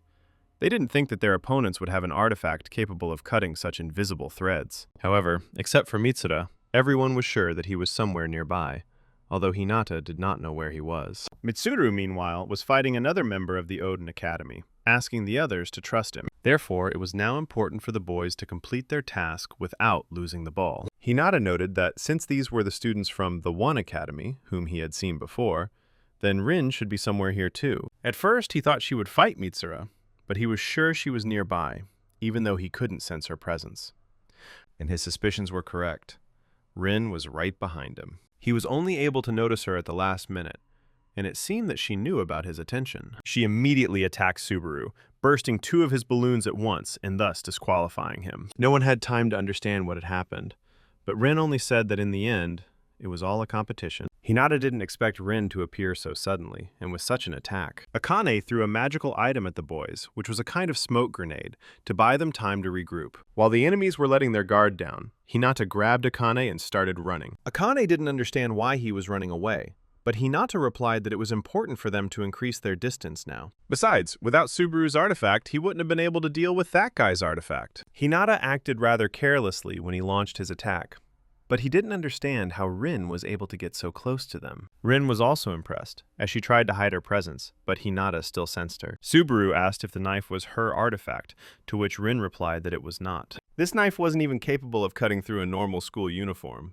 but it was enough to pop the balloon, although Subaru didn't understand how she managed to get so close. Rin replied that she had been here from the very beginning, and it was the other way around that they had shortened the distance and come to her. The other members of her team thought that she would run after Hinata and Akane, but she had other plans. After all, even if they catch them, it doesn't really matter. It's much more interesting to find the rest. Meanwhile, Hinata and Akane walked straight into Chloe and Akino's arms, who were just hunting them. At this time, Shizuku and Haito went together, and she didn't understand what Chloe and Akino were thinking. Haito replied that they were simply more focused on their personal rivals than on the team battle. She also asked Haito who his opponent was then, and he immediately replied that it was Hinata. Shizuku noted that this was the right thing to do, since someone had to teach him a lesson. He completely forgot that their goal was not victory at any cost, but that one defeat could mean losing everything. This is why you can't win recklessly by rushing into battle, because you could die. Shizuku also said that weaklings should be among weaklings instead of trying to climb to the top. And suddenly Rin approached them, noting that Shizuku's words about a single defeat were true. But if that was the case, then why was Shizuku still alive? That was what she wanted to know. Rin replied that it was because Shizuku was a rare creature who would take any chance to survive. Shizuku asked Haito not to come any closer, telling Rin that if she was a beast, then she was one too. After all, she couldn't do anything herself, but she still continued to blame others. These words angered her. Rin rushed into battle without any hesitation, heading straight for Shizuku. However, just like with Hinata, she was unable to defeat or outsmart Shizuka. Unlike Hinata, Shizuku had a more powerful attack power that Rin found difficult to handle. Shizuku noted that Rin can see into the future for a period of 4 to 5 seconds. Rin replied that it was, and she expected nothing less from Shizuku. Rin's artifact is Reverse Vision, which significantly enhances her physical abilities and allows her to predict the future. It's truly one of the best support artifacts, but even if it can predict the future, without the ability to respond to an attack, it's useless. However, Shizuku was deeply mistaken in thinking so lightly about Rin's artifact. She can see 5 seconds into the future only if she is not involved in combat, in which case her predictions become significantly more accurate. And Shizuku didn't even notice how Rin was able to burst 2 balloons, effectively turning her into a walking anchor. Haito watched the proceedings and wondered if the artifact would cause trouble for Rin. At that moment, Rin looked straight at him, as if telling him to pretend he hadn't seen anything. Haito immediately understood her hint and took her side, betraying Shizuka. At this time, Mitsuru was also having a hard time. At first glance, his opponent was much stronger. He continued to attack him without stopping, giving him no time to rest. The enemy was confident of his team's victory, but Mitsuru had a completely different opinion, stating that in battle, not only strength, but also luck is important. His team is superior to them in every way, but not all of their balls are broken, and they are far from weak. Suddenly, Mitsuru took out something that looked like a magical item or artifact and stabbed himself with it. The enemy did not expect this and was surprised that Mitsuru used his artifact only now. Mitsuru noted that this was the Hulk steroid artifact, which had a strong but short-lived effect. But now this effect will last until the end of the team fight, and all the efforts of his team will pay off with his fists. The situation between Rin and Shizuku escalated as she now wanted to take revenge on her for everything she had done. On that hellish day, Rin lost everything, and the only thing she had left was her twin sister, Ren. The two of them tried to save themselves, and then it seemed to them that their lives would end right there. Rin then decided that one day she would become stronger and destroy all the creatures from another world to take revenge. But at some point, everything turned out not to be so hopeless when Shizuku and Hinata found them, and they seemed to have hope. That day, they truly met their comrades in misfortune. From then on, they began to study and train together, helping each other overcome difficulties. Shizuku and Rin became real friends, and then it seemed to her that life was gradually getting better. They made it clear that there is no need to despair, even in the most hopeless situations, because a way out can always be found. School days were warm and joyful, and they all gradually began to forget about the tragedy that had happened. However, the horrors did not end there, and before they became warriors, they had to survive another catastrophe. When it seemed that the most terrible and difficult stage was already behind us, life again and again threw up trials. Hinata was able to save Rin, and they escaped the school together. After a while, they saw several more students leaving the school,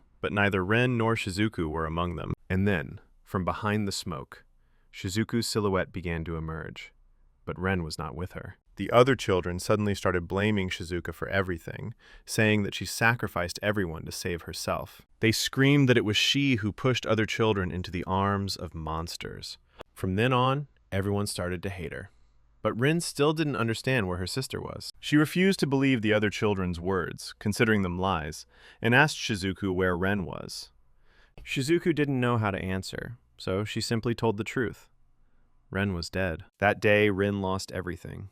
Her last loved one. Meanwhile, Hinata continued to fight Chloe, who was so eager to fight him. Besides Chloe, Akino also intervened in the fight, but this was not a problem for Hinata. Akane helped him fight off the girl with the puppeteer artifact, easily repelling her attacks. Together they worked harmoniously, and their team spirit was high. However, Akino didn't understand why Chloe didn't deal with Akane first, since then they would be able to easily overcome Hinata with numbers. Besides, it was because of her that she lost one ball, and if she loses another one, she will be disqualified. Meanwhile, the thing was that Chloe was having trouble and couldn't get a hit done. Hinata kept dodging his blades, and Chloe couldn't understand how he did it. Hinata also had problems, as the blades prevented him from getting close enough to attack. Chloe knew that Hinata wouldn't be able to counter his blade's attack, so all he had to do was wait for his opponent to open up. However, at that moment, something strange happened.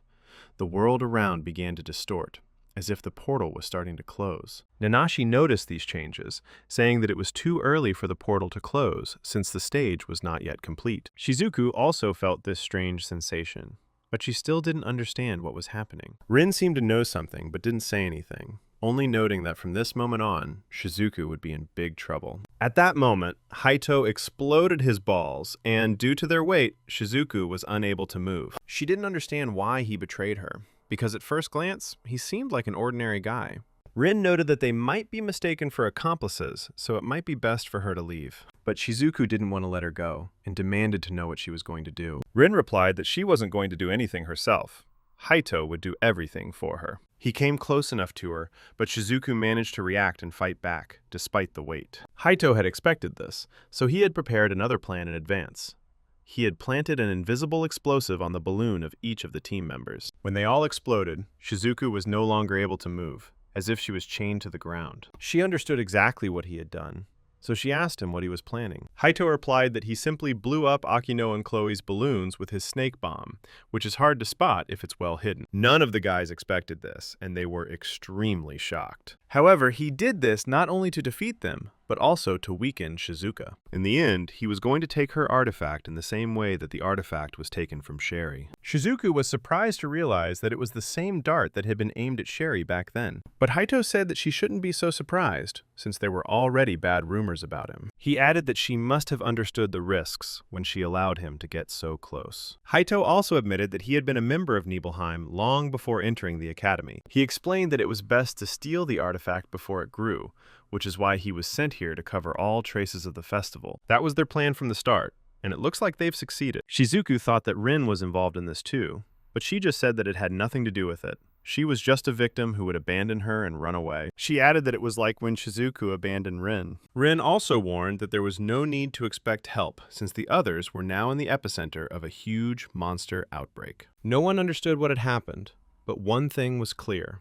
The students in the portal needed to be rescued immediately. Sherry couldn't believe what was happening, because this was the first time something like this had happened. Either her eyes were deceiving her, or the D-rank portal had turned into a higher tier portal, and the monsters coming out had become B-rank. It became too dangerous near the portal, and Jin told Sherry to get as far away as possible and help the others evacuate. A little more and the monster would have attacked her, but at that moment, Gonzo arrived in time. No one expected this at the festival, and Sherry sincerely hoped that everyone would survive. Meanwhile, Rin said that she would also leave since it was not safe to stay even outside the portal. However, Haito was confused about what kind of monster outbreak the girl was talking about, since the boss had told him something else. But one way or another, he had already stolen Shizuku's artifact, and this could not but please him. The first part of Haito's plan was completed, but he had no intention of stopping there. After all, his plan also included stealing Hinata's artifact, which the guild boss had taken a fancy to. He thought he could pull it off without any trouble,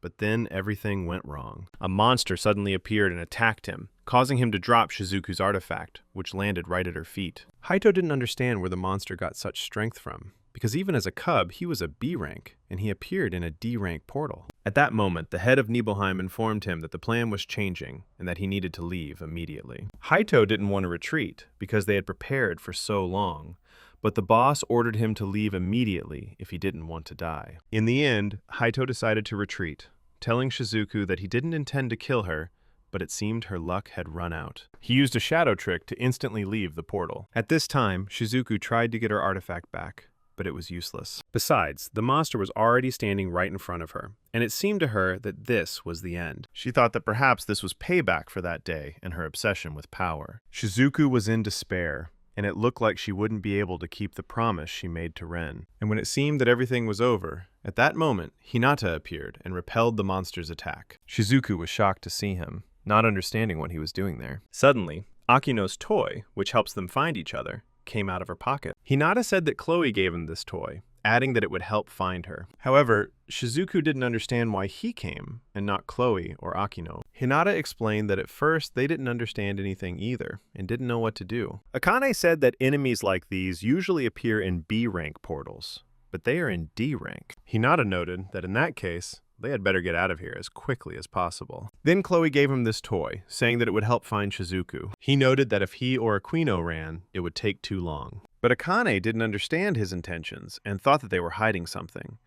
Chloe said that he had helped Haito fight strong opponents a couple of times before. He didn't know his true face, but he was sure that he was hiding something.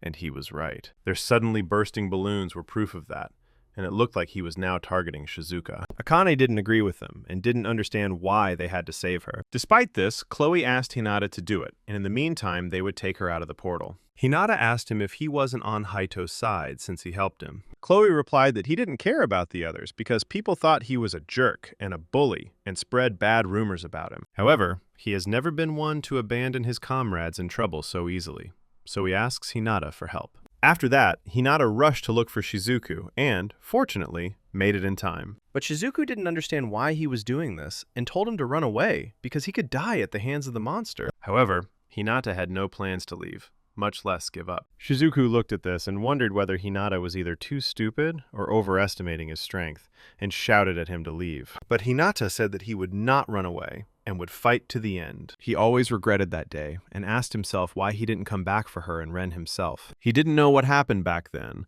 but from then on he noticed how Shizuku was relentlessly striving for power. Shizuku replied that it was true, and this is what it led to. Now she is exhausted and one step away from death. She also admitted that she was cruel, even to him, constantly neglecting. The others hated her too, saying they would stop going to school just because of her presence. Hinata to be a thorn in her side, and therefore believed that she deserved to die like that. But he replied that this was not so, and no matter how badly others spoke about her, he did not care. Because the Shizuku he knows has always been, and will always be, a person who cares about those around her. Just like she had always helped him since their early childhood. And then I secretly watched as he trained and became stronger. So no matter what, for him, Shizuku will always remain a good person. His words touched Shizuku, and she felt even more ashamed of everything she had done. Meanwhile, Hinata continued to try to defeat the monster, thinking that he could do it without difficulty. He managed to get close and strike, but it wasn't enough. The monster attacked back, throwing Hinata as far away from itself as possible. Hinata realized that this was not enough, and the time had come to use that very decisive blow that he used in Nanashi's portal. However, this required time, effort, and tremendous endurance.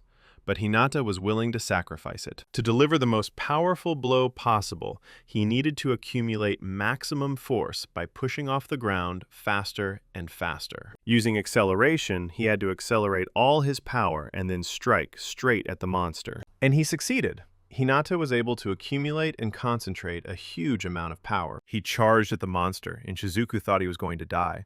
But she was shocked to see what Hinata had become. With a powerful blow, he pierced the monster through and through, leaving a huge hole in its body, thereby defeating it and saving his friend. A powerful explosion formed in place of the monster. This is all that remained of it after Hinata's strike. As expected, such an attack was very draining, even though Hinata had improved his basic skills. Shizuku couldn't believe what she saw, thinking that perhaps she was mistaken. And it all started on the very day when their school was attacked by monsters.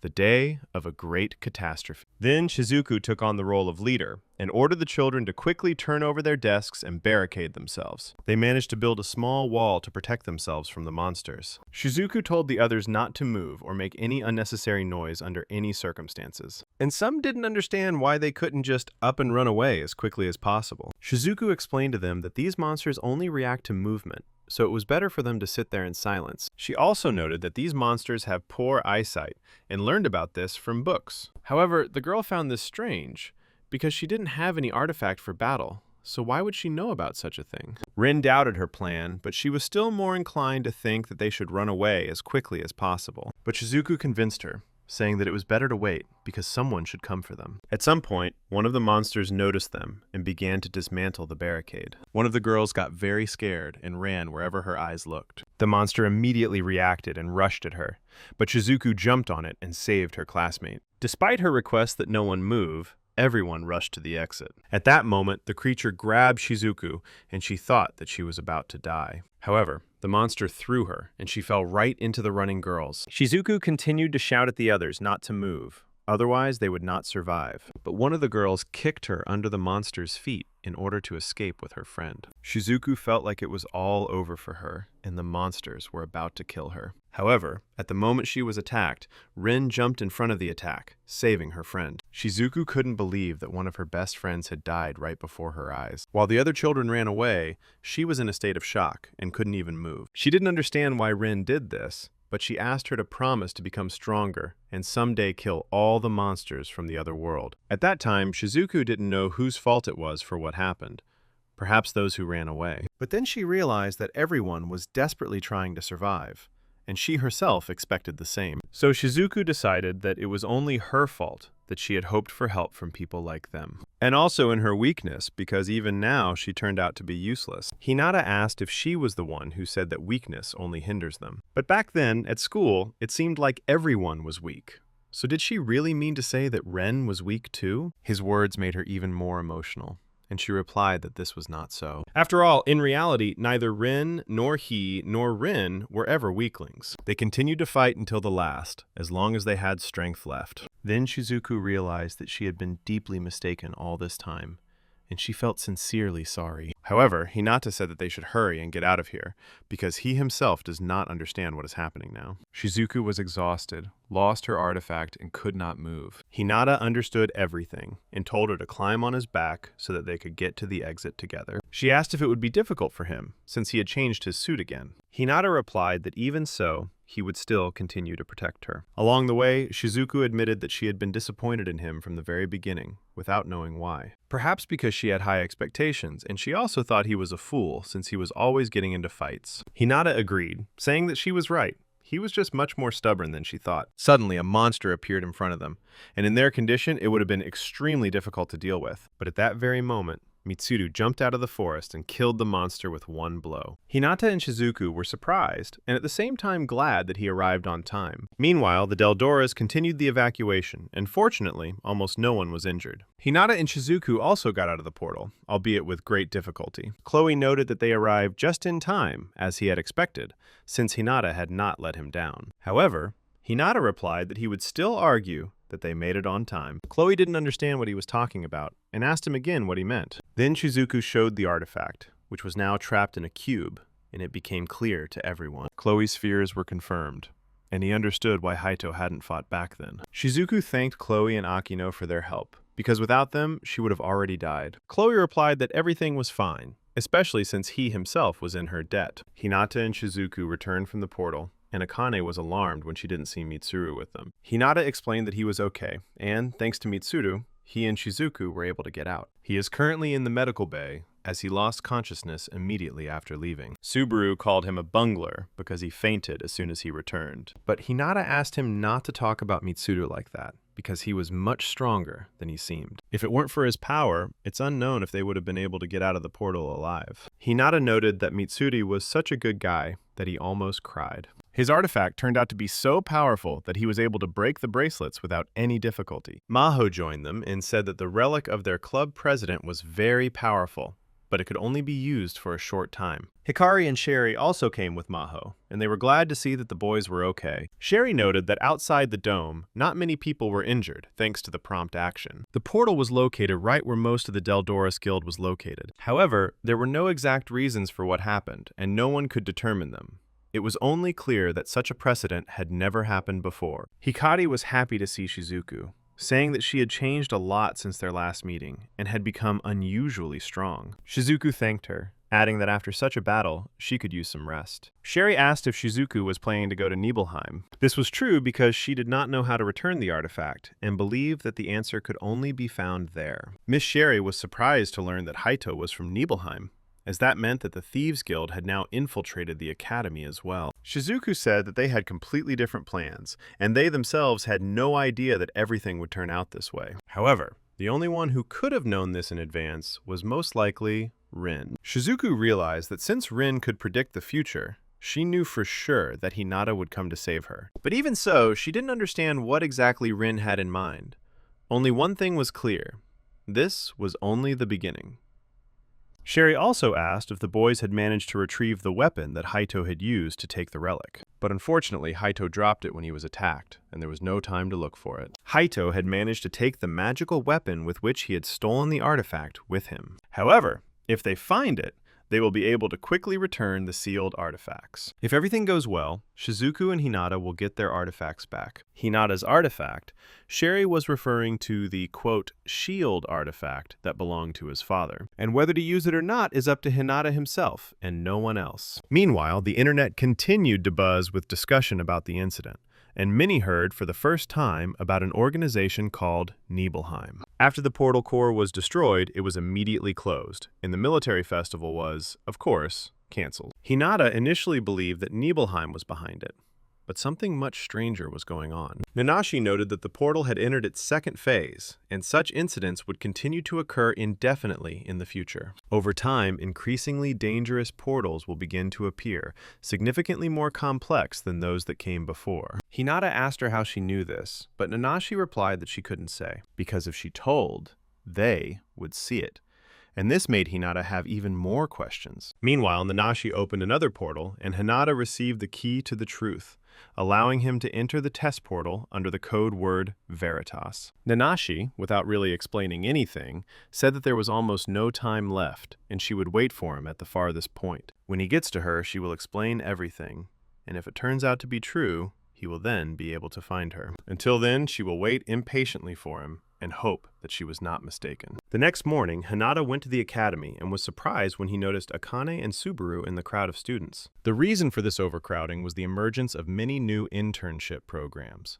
There was no official announcement yet, but new portals appeared one after another. Subaru noted that this was probably related to that incident at the festival. Mitsuri also joined them, saying that the requirements for interns had also become stricter. Akane asked if he was okay after what happened. He replied that there was no reason to worry, because this always happens to him after using the artifact. Hinata asked him what the new requirements were for trainees, and one of them was to be a mercenary without a guild. Subaru asked who this mercenary was and how that happened, and Akane reminded him that they had covered this in the school curriculum, but he, as usual, slept during classes. Akane explained that mercenaries are people with official permission to enter portals and can perform various tasks depending on their reputation. Requests to destroy portals come from the state, and they are mainly handled by members of large guilds.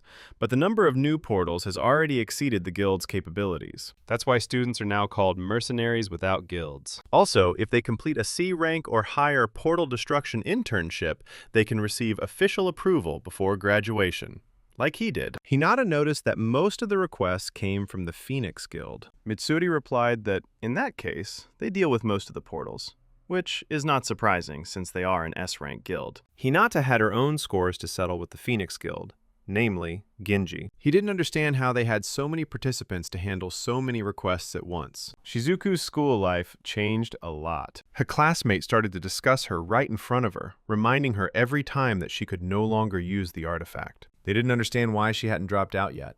Couldn't she forget what it was like to be the best in her class? But among the crowd of haters, there were also those who treated her with understanding. Sachi tried to cheer her up so that she wouldn't be so sad, but this only irritated Shizuku. She tried to help and told her not to pay attention to the unpleasant words. Shizuku didn't understand why everyone had changed their minds about her so quickly, and asked Sachi if she also thought that this was her payment. Sachi was frank with her, saying that Shizuku rarely listens to others, and once she makes a decision, she doesn't back down. She has a really difficult personality, which makes her hard to get along with, and her condescending behavior is not the best, to say the least. But despite all this, she continues to work much harder than others. Sachi said that Shizuku, who was now sitting in front of her, looked like a weight had been lifted off her shoulders. And such a Shizuku will never lose to anyone again, so there is no point in mocking her. Sachi added that if Shizuku returned her artifact, then she would definitely allow her to join her, as if parodying Shizuku herself. Chloe and Akino also remained by Shizuku's side, despite her losing her artifact. They talked about how if someone wants to join their team, their opinion matters too, because they are all one team. At this time, the Phoenix Guild was in full swing, and destroying portals became their main task. Genji couldn't stop laughing with joy, because while for some the opening of new portals is a disaster, for him it was a gold mine. Who would have thought that one day everything would turn out like this, and he would be able to earn millions just by clearing portals? However, this would not have happened if he had continued to act alone, so he formed an alliance with the boss of the Thieves Guild. So he owed his success to Magenta, the head of Nibelheim, even though he asked him to do without the fawning. Genji noted that even the weakest person can become useful if you give him a powerful artifact. He came up with a new way to make money. Take away powerful artifacts, like those from Sherry, and give them to the weak. And in case of death, simply take them back. When Genji first heard about the incident at the festival, he was very scared, but it was thanks to this incident that he would soon shine in a new way.